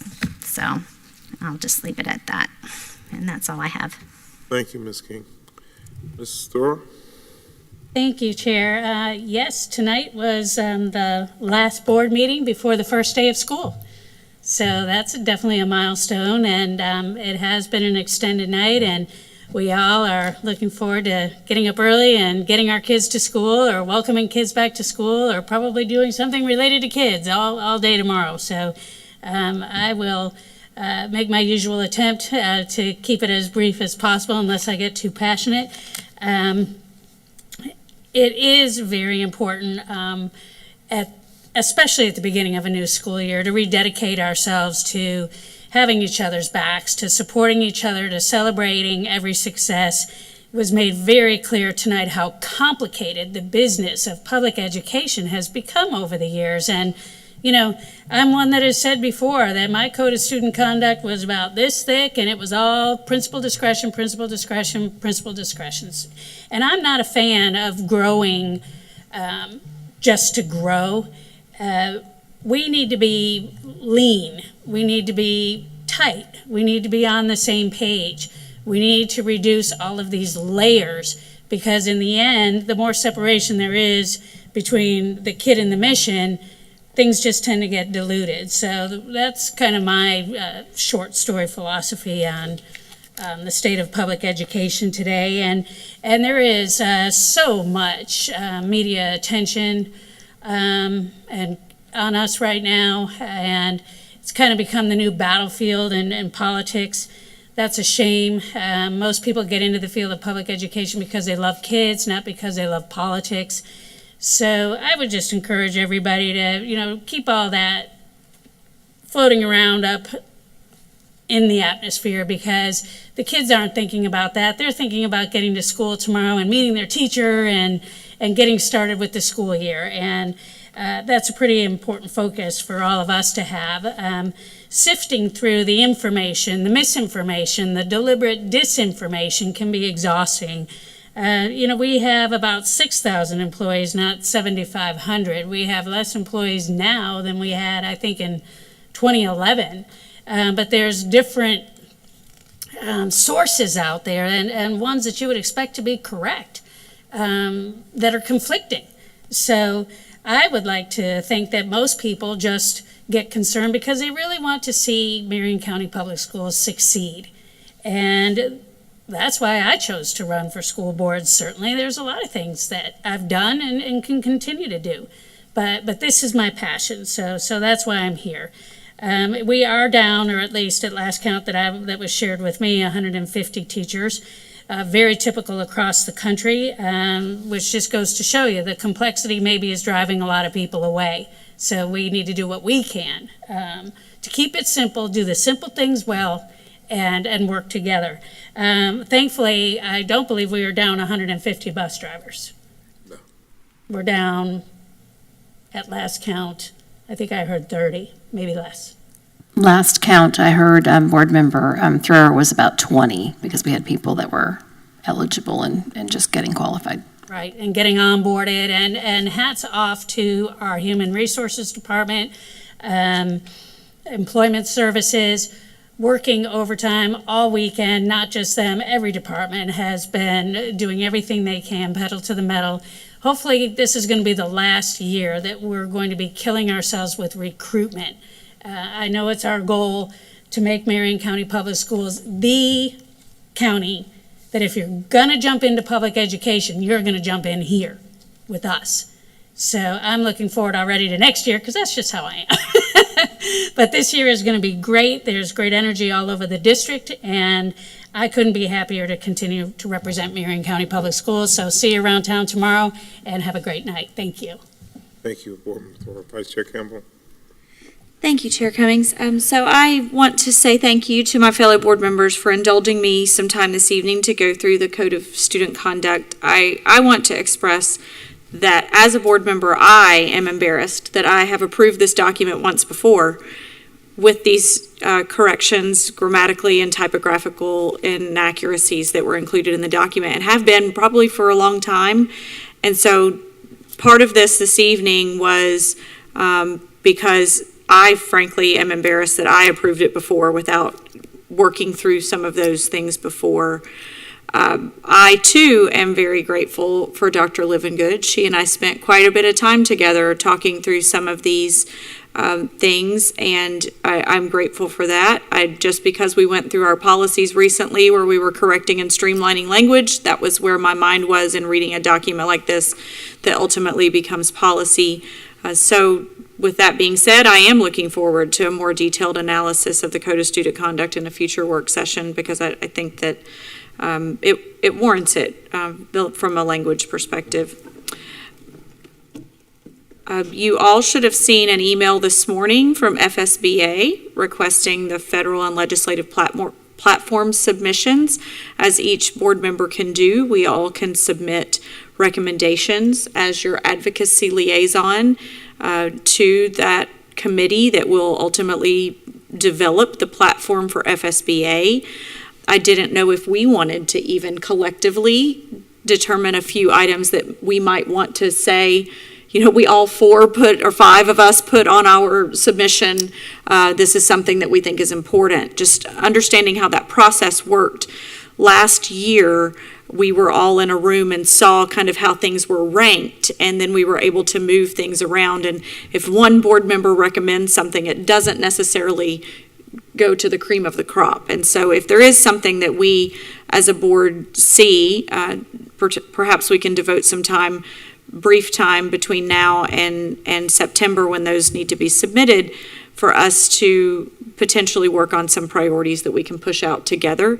I know I have a few ideas already, but I didn't know if we wanted to devote time in an upcoming work session potentially to talk about what our priorities might be from recommending to FSBA. And then I know we typically have built our then legislative platform based on what FSBA puts out, but we also can kind of dictate to FSBA what we would like to see from a platform standpoint. So I think there potentially is definitely some language we can consider about the certified teaching process and how long it takes, especially with new law that's just gone in on how long it takes for the military veterans and so forth. And as I'm learning that right now the process is, even if you have a bachelor's degree, if it's not in a certain subject, then you really aren't able to streamline and move forward in that process. And perhaps that's a legislative change that would help us get more people in career field changes that want to come into teaching, perhaps, that may already have a bachelor's or even master's or doctorate degree, but just don't have a certified teaching certificate, and that's going to prevent them from, they have to come in as a substitute teacher in order to get in our schools sometimes because of the way that the DOE has the certification process. That's just a thought. I don't know if we all want to put something like that together, but if there was time for us to talk in an upcoming work session, I think that that would be time well spent. As I have shared previously, I know you all, I believe, are aware that Senator Perry is going to be, as I mentioned the other day, he's going to be at Shady Hill tomorrow, and he's going to be at Oakcrest as well, and maybe other schools. I know Representative Yvonne Hayes Henson is also going to be at a couple schools tomorrow. I know, as we previously said, Representative Harding is not available this week, and Representative McLean, I don't believe, is either. And those are the only ones that I've heard from. I've reached out to everyone. I was having communication just yesterday with Representative Kat Kamick's office, and they were going to get back with me. I haven't heard anything, so they don't have our school schedule necessarily. She may just show up when y'all are at schools tomorrow. She may just show up, so just, greet her for Marion County Public Schools. The last two things I want to say certainly is thank you to all of our employees who have chosen Marion County Public Schools. I had the blessing and opportunity to greet a group of faculty yesterday, and I shared that same message as Dr. Gullett has shared with us recently. Just thank you for choosing us. Some were chosen, but most of you chose to be here. And if anyone is still listening 3.5 hours in on this meeting, we're grateful for you, and we're grateful for all of you who are sitting out there in Dr. Gullett's team. But thank you for choosing us, and thank you for choosing this important, vital work. I was sharing with a member of the electorate or constituent yesterday that I too, as Ms. Thrower says, I truly am grateful that voters chose me to be here, and this is such important work. It's such important work, and we don't take it lightly. Clearly, that's why we are all here right now. But to our employees and all the work that they do and will continue to do, and some of it starts tomorrow. I know I had a teacher reach out to me this week that was already weary, and we didn't even have students back yet. So please know that you're supported. Please know that we care about you. We care about your well-being. We care about, I've shared with that group of faculty to the impact that they can make, not just on students, but also on each other. And know that we all have each other's backs, and we're all here together, moving forward in the right direction to help every student succeed. And speaking of every student succeed, every single student right now has a 4.0 on a 4-point schedule, 4-point grade scale right now. So let's keep it that way. As we start school tomorrow, students, come in diligent, come in excited, come in energized. Be prepared for the work that lies ahead, because it's going to be hard, and we all know that you'll have ebbs and flows in your school year. But right now, you have a 4.0 on that 4-point grade scale, and GPA scale. Certainly, some of you have 5.0 if you're going to 5-point scale. But 4.0 on a 4-point scale, keep it that way, and let's have a great school year. Thank you. Thank you, Vice Chair Campbell, and to all of you, our board members, to glad to see Mr. Browning back, and to all of you that are out there, our superintendent, Attorney Powers, Ms. Presbitino. I do want us to put on our work session schedule, Vice Chair Campbell, a topic or a subject of us discussing those legislative priorities. We need to be proactive rather than reactive, and we see things as they're coming down the pike, and we can have those discussions and make sure that we get them out there. FSBA is really doing a great job. We pushed a lot of things, FSBA pushed a lot of legislative priorities that actually benefited districts this year. So I'm sure we can get some more things through. Tomorrow's the start of school. With the start of school, there's going to be more traffic on the road. So if you've been cutting it close trying to get there, advise you to leave a little bit early because the buses will be running. I did have the chance last week to go out and meet with our transportation department. Truly some unique individuals. And I stress to them that oftentimes for many kids, they're the first person that are in the district that kids see and of the day, and then they're the last person of the day that they see from the district. So we thank them, and we thank all of our folk that came back. our teachers, our substitutes, everyone that's playing a part in making sure that this year gets to be a great year. I just want to encourage everyone to please be safe as we start this new school year off. As Ms. Campbell always took what I always say every year, you got a 4.0. Let's go from Friday to Friday with the 4.0. And if you do that, you'll be successful. I won't call my son's name, but he knows what I'm talking about. So keep the 4.0. My grandkids too, keep the 4.0. We're just looking forward to having a great year. And then also, I had the opportunity to go out to the Fordham Learning Academy today, and it's like the campus has been transformed. Looks really, really good. Expecting some great things. While I was there, last week Ms. Beck gave us some numbers about how many kindergartens there were, and I think while I was there, I think they got 3 more kindergartens. So that's moving along well. And prior to me getting there, some more came in. So it's going to be a great year, district-wide, a great year district-wide. I do want to address this one thing, and I guess Ms. King kind of initiated. We have to, as a board, dispel those things that are not true, misinformation. We have to tell the truth because it creates anxiety, unnecessary stress, and unnecessary anxiety for our community and for parents. And for parents, you don't lose your right when you send your kids to school. You still their parent. I promise you, we're going to send them home to you. They're still your kids, and you don't lose your rights. And thank you for cleaning up that SEL CRT stuff as well. And then there's another one out there that's really prevalent, that we are the lowest district in the state, and that we are 59 out of 69 counties, and there are not 69 counties in Florida. So last I checked, and I've always known that there were 67. So when you hear those type of stats, it's just misinformation. The only ranking that really matters is the ranking that we get from the Florida Department of Education. All those other rankings are just rankings. So we need to tell the truth and be transparent and let folk know that we're not where they say they are. And with a few things, we're going to continue to move forward. I know that we have the right people in place, and I'm expecting us to have another great school year with progress, with progression, with advancement, and with us being safe the whole year long. Final thing, this Saturday is the start of early voting. Please, folk, get out and vote. Get out and vote. We won't tell you who to vote for, but we'll say get out and vote. It's your civic duty to vote. With that being said, my comments have come to an end.